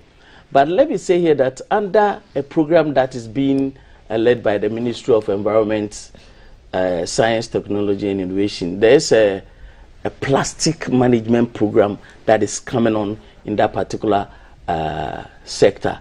And the idea is that we try to identify all the plastic manufacturers, so that we look at how they will also contribute to the plastic menace. As we speak now, there's a plastic fund that is being, people are paying into. There's a plastic fund. And where are those monies going? Goes into the central coffers. So what we're trying to do now is to assess part of that money to be able to work on the plastics. There's a committee formed under the Ministry of Environment, like I said, and we come out to the program. We piloted a program within the city for one of the assemblies to be able to manage the plastics very effective, so that just after that we'll be able to replicate within the city and even across the country. I think we should bring both of you back separately so we can have a bit more time, more dedicated time to talk about waste management and then the issues around the works and housing side. You brought us some prototypes and you want to show us some before and after that. It's not all lost. Some work is ongoing, and indeed some progress, some gains have been made. So explain to us what we are looking at now. You find it on your screen right there. Dr. Kisi. So this the Odo channel or the Odo drain. So the aspiration is to green, you know, you know, make sure that that becomes an attractive environment. So what we have on top, which says before, is the state of the drain now. No. Yeah. And the one at the bottom is the dream. Yes, aspiration. And you'll find that in a lot of these areas, people have encroached so close to the drain. You know, so to achieve this, you have to remove people. You know, you have to get rid of, well, I would just say get rid, but people have to be relocated, you know, so that we'll have the room, we'll have the space to be able to undertake this. the garage project, we have what we call RAPS, Resettlement Action Plan, which we are developing, but specific to the dredging. If we begin to look at it in this kind of wide scale and these aspirational projects, we're going to be talking about millions of dollars of compensation. So we are limiting it to how much compensation we will have to pay to give us access, to give our contractor room to undertake the dredging. The aspiration will be that once we're able to relocate those people immediately around the drains, we'll secure those sites about where we can, 20 meters. In some places we can't even get 20 meters on either side of the drain. Because encroachment is another problem. It is a big problem. It is a big problem. So, so we're taking it one step at a time. Now we want to secure enough room to allow our contractor access, to do the dredging, and then we'll be looking at the next steps. Right, Dr. John, advisor, and Mr. Samson Akwete, Deputy Director of Solid Waste Management. The gentlemen are helping us understand what we can do to fix the problem of perennial flooding in Accra. Your messages on 05555610034. Motiti will read some of it to us, and then I'll come to you, gentlemen, to make your final comments. If you want to base it on some of the things that you will hear from our screens, that would be good. Okay, so Titi?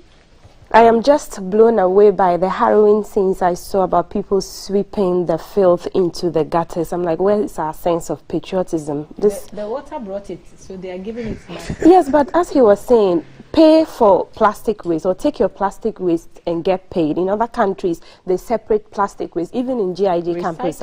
Exactly, so recycle. Guys, we need to stop this. So Eric sending us his message in, and he says the way to stop flooding is for government to build more affordable houses for the citizens, or regulate estate developers to build houses for rent or sale. Doing that will help to have proper city planning. How come as a country everyone wants to build a house? These are the main causes of our problems that lead to flooding. Eric Finn from Awoshi sent us his message there. Another that has come in. Good morning, Telma. Telma. We are tired of theories and proposals and action plans. We should walk the talk. The solution is enforcement. Let the sanitation ministry integrate and harmonize all sanitation laws across the country. Enforce with on-the-spot penalties or arrest the defaulters, and let them do communal work in that area. We may also name and shame. I am wondering what the protection is for whistleblowers if we are naming and shaming. Kwabna from Kumasi sent us his message there. Other viewer says, sweetheart Telma, what you have on your screen is just the gist of what we have here. In this community, the gutters are like litter bins. An elderly man once told me he was going to curse my entire generation if I should talk about littering in the gutters, especially during rainy seasons. So you can imagine, what does our culture even tell us about? Cleanliness is next to godliness. Thank you for contacting Kenny. Sorry. I can't read that free advert on GTV.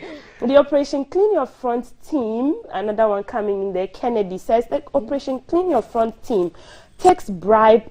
Well, these allegations are his and not that of GBC or me or Telma or any of our guests, and leaves the people. Come to my area. They always come to take, well, some forms of money and go, and some of the politicians are not in support.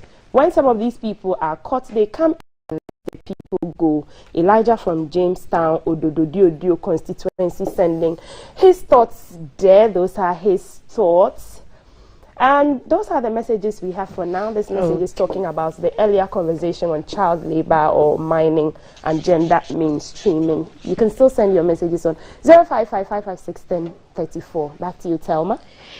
In the next segment, we'll be pursuing excellence in hospitality and customer service, and Valerie will be having that conversation with Kwabna Otoe Champong. You don't want to miss that after the break. For now, gentlemen, you've listened to some of the sentiments. They've talked about affordable housing, proper city planning, enforcement and harmonization of bylaws.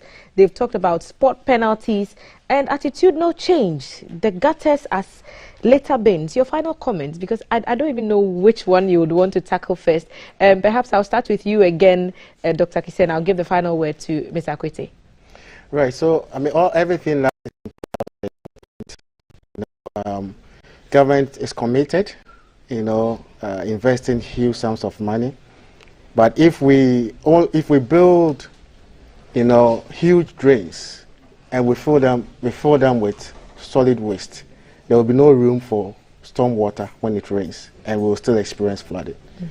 So I would like to encourage all of us. I would like to admonish everyone listening, watching, viewing. Let's help ourselves. Let's complement the effort of government. Let's do it together. Let's protect ourselves together.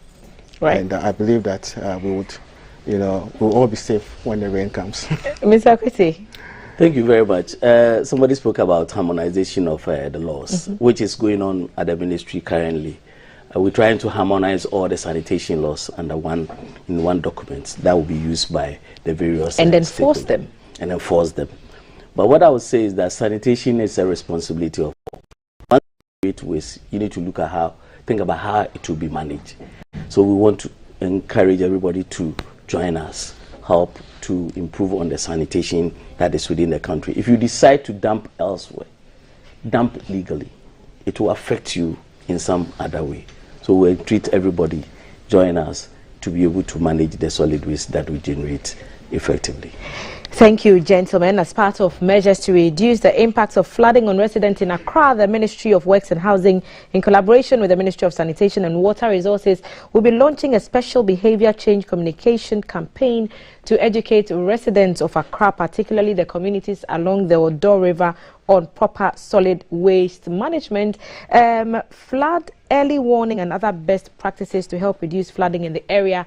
And at the table with me, helping us to understand the issues better, Dr. John Kisi, a technical advisor at the Ministry of Works and Housing. Thank you, Doc, for your time. And next to him, Mr. Samson Akwete, Deputy Director, Solid Waste Management, Ministry of Sanitation and Water Resources. And they've been helping us understand the launch and government approach in dealing with perennial flooding in the country. Breakfast live on GTV. We'll be back with the pursuit of excellence in hospitality and customer service after the break with Valerie. Stay with us.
Hi, welcome to the Yellow Couch. This is made possible by Quick Credit, and so we'll be taking a quick break and hear from Quick Credit. When we come back, we're going to meet a man who, I don't know, I feel so awed in his presence. This guy has been talking. I mean, he has pictures with people that are on your bucket list. We'll take a break. You get to know who I'm talking about in a few minutes.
Welcome back guys to the show. So the hashtag to follow is GTV Breakfast, and my next guest is called Mr. Kwabena Otuo Champong. But this man once upon a time started as a low-level cleaner in one of the biggest, if I should call it one of the biggest hotel in the United States, and he rose through the ranks and he became head butler. Head butler is in charge of VIPs. That is when people of a certain caliber, creme de la creme, going to that particular hotel, they call him the FBI and ask him for the people he's working with. Because those people come because he works with presidents, he works with lots of heads of states.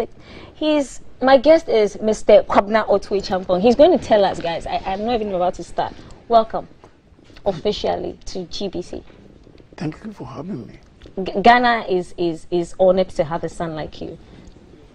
Thank you so much. Okay, so Mr. Champong, let's start. Tell us how your journey began. As you said, my name Kwabena Otuo Champong. Yeah. And in my Champong spelling, there's no E. Mine is ACHAM. Yes, and I always try to have that.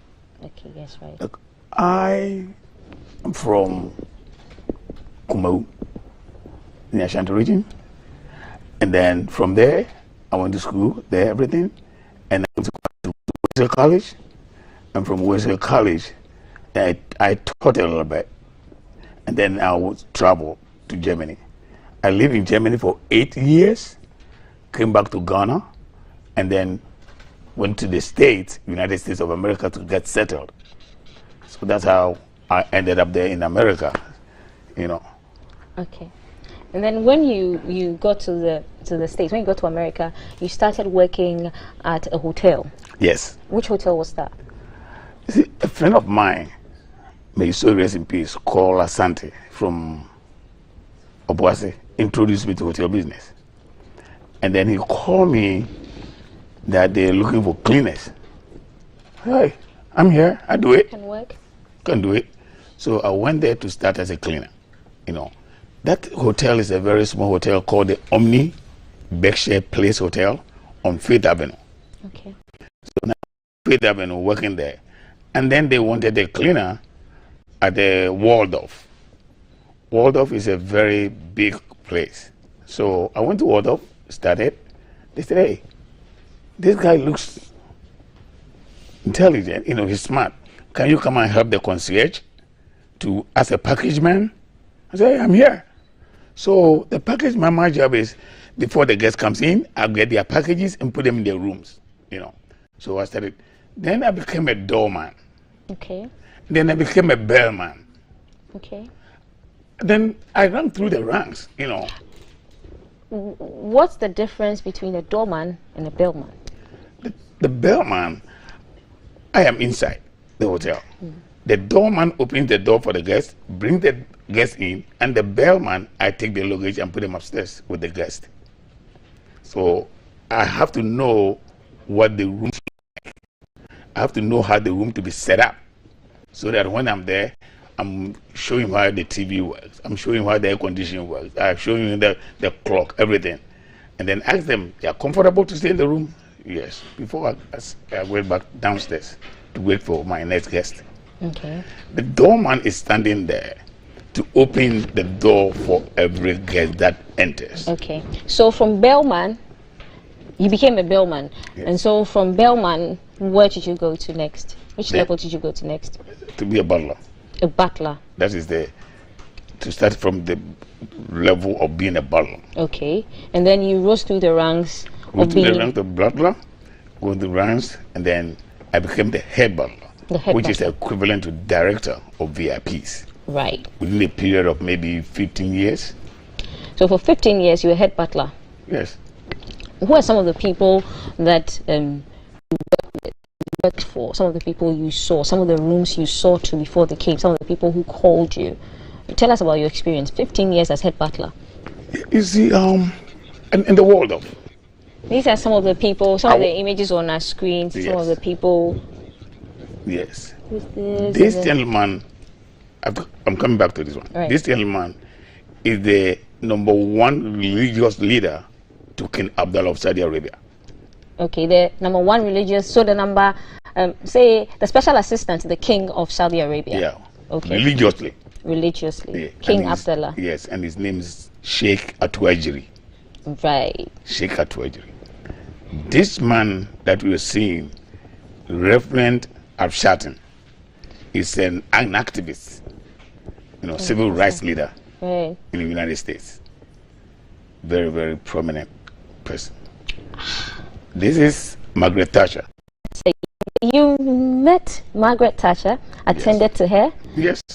Did she like particular things in her room? For instance, what was she like? Some people ask for flowers and chocolates. Yes, people do. Okay, so what was it like attending to Margaret Thatcher? You see, Margaret Thatcher, this is the time of United Nations General Assembly. Every September, New York hosts the United Nations General Assembly. That's the time that she came with the husband. And the husband's name is Dennis. Right. And these are the people that they are very quiet and don't want to bother people. They think they are worrying you if they ask for more. So my team, you see, I work with a team. We do together, everyone, gets more. So we work as a team, and then my team will anticipate what they might need as a Prime Minister of UK. So we put basics, newspapers, TV, 2 channels, CNN and BBC. Okay. Those things should be there before they arrive. She didn't bother too much. She wasn't a fussy kind of person. Okay. That's you and Nelson Mandela. You see, this is, I was thrilled, I was honored to meet Nelson Mandela. I was very happy. And then, the first time we met, and then I have my card, Kwabena Utu Echampong. He says, Kwabena, that name is too long. I want to call you Rollins. Okay. So I take it. Though it's my name, he said Rollins is a good man, and I want to call that name. So I accepted it. Okay. So whenever he comes there and he has forgotten my name, he said, Rollins, come over. Then I will go. And my time that I met him so good was when Muhammad Ali came to visit him.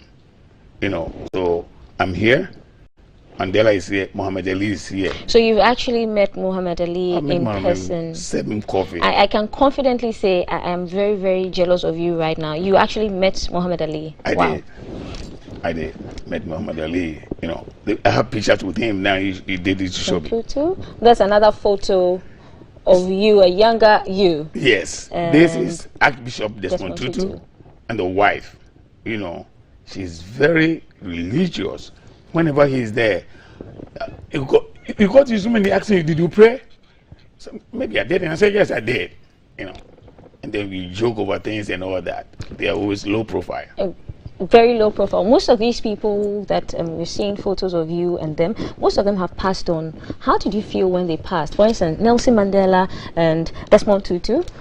How did you feel when they passed? Whenever I use them on my DP, a profile on my phone. I think Mandela, Desmond Tutu is still there when somebody calls me. I don't know whether I've changed it, I've forgotten. I feel like somebody touchful, that somebody that I'm close to have left, has passed, because I personalize my job with them. It's not that we are talking over the phone, but that personalization was there. People that I know what they wanted before they get there, you know, so many questions will not be asked. Yeah. If they need something, it's something they need now, not something they needed before they got there. Okay. I feel so down when I hear that. You also met Warren Buffett. Warren Buffett is great. He's a gentleman that, you know, you can take your cup for. This guy is rich. Warren Buffett is the second richest person in the world, and then poor guy from Ghana. I'm meeting this guy. It's not about the money that I'm looking for. His presence. You know, this man has a wife. He had a wife called Susan. And Susan was so nice. One day she called me and said, Kwabena, are all Ghanaians good like you? I thought over it and I said, no, but most of them. Truthfully so. Most of them are good like me. What she wants in her room whenever they're coming is chocolate cake and red roses. So as soon as I hear her voice that I'm coming, that's the first thing I order to be there in her room. Warren Buffett will have screens of TV. She's watching CNN, BBC, financial, everything. And then the first newspaper is Financial Times, and then all the New York Times and all that set up before he arrives. Amazing, amazing stuff. Now he gave me a briefcase. It's a briefcase, pure leather, that I've kept since. That's where I put my private documents. Yes. Wow. Also, King Abdullah invited you to visit Saudi Arabia. Yes.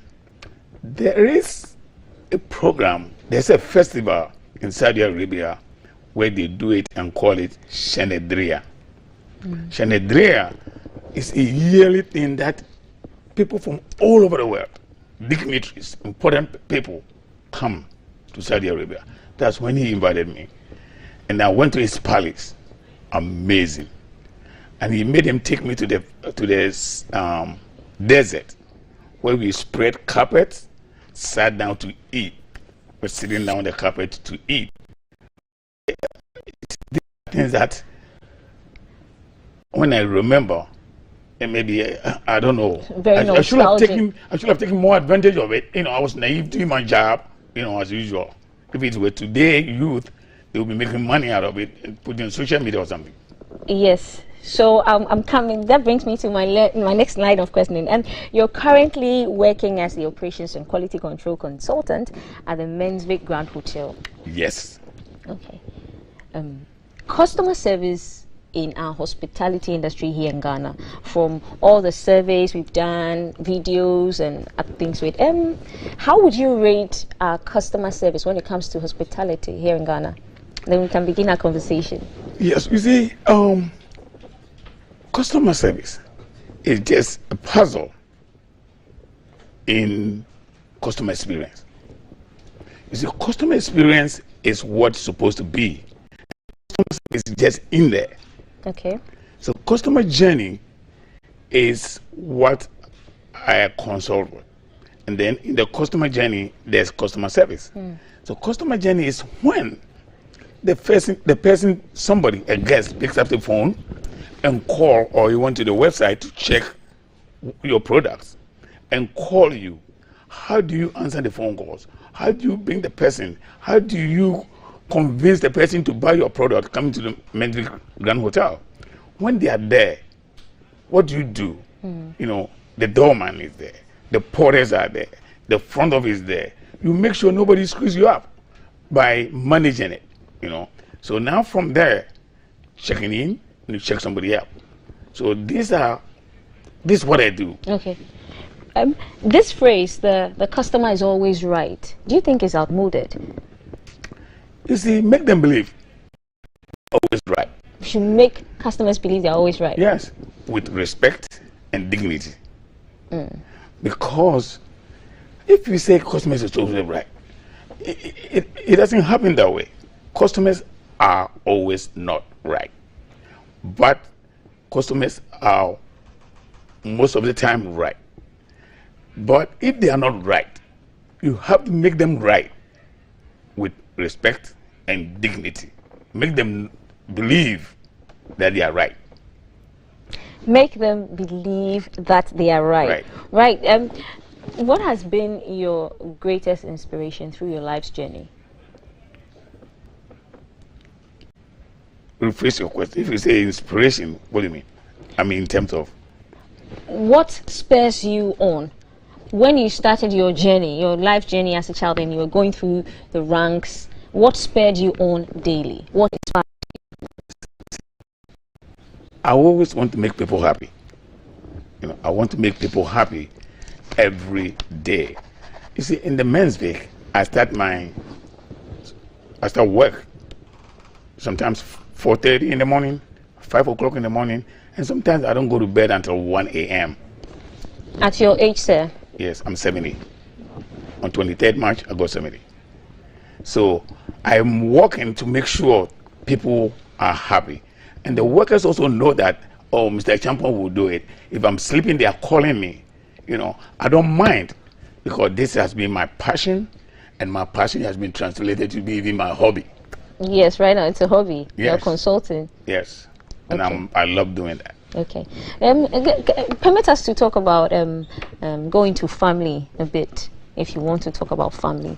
How has your family shaped, how has your journey shaped perhaps your family's, your lifestyle, your generation? Tell us about how your family is dealing with you. You are a very big deal. See, you see the small girl? This girl was 5 when she took this picture. Okay, that's on your screen now. Yes, and then when a former first lady came to the Plaza Hotel. Yes. So I got to know, they call me, your first lady is coming. I'm like,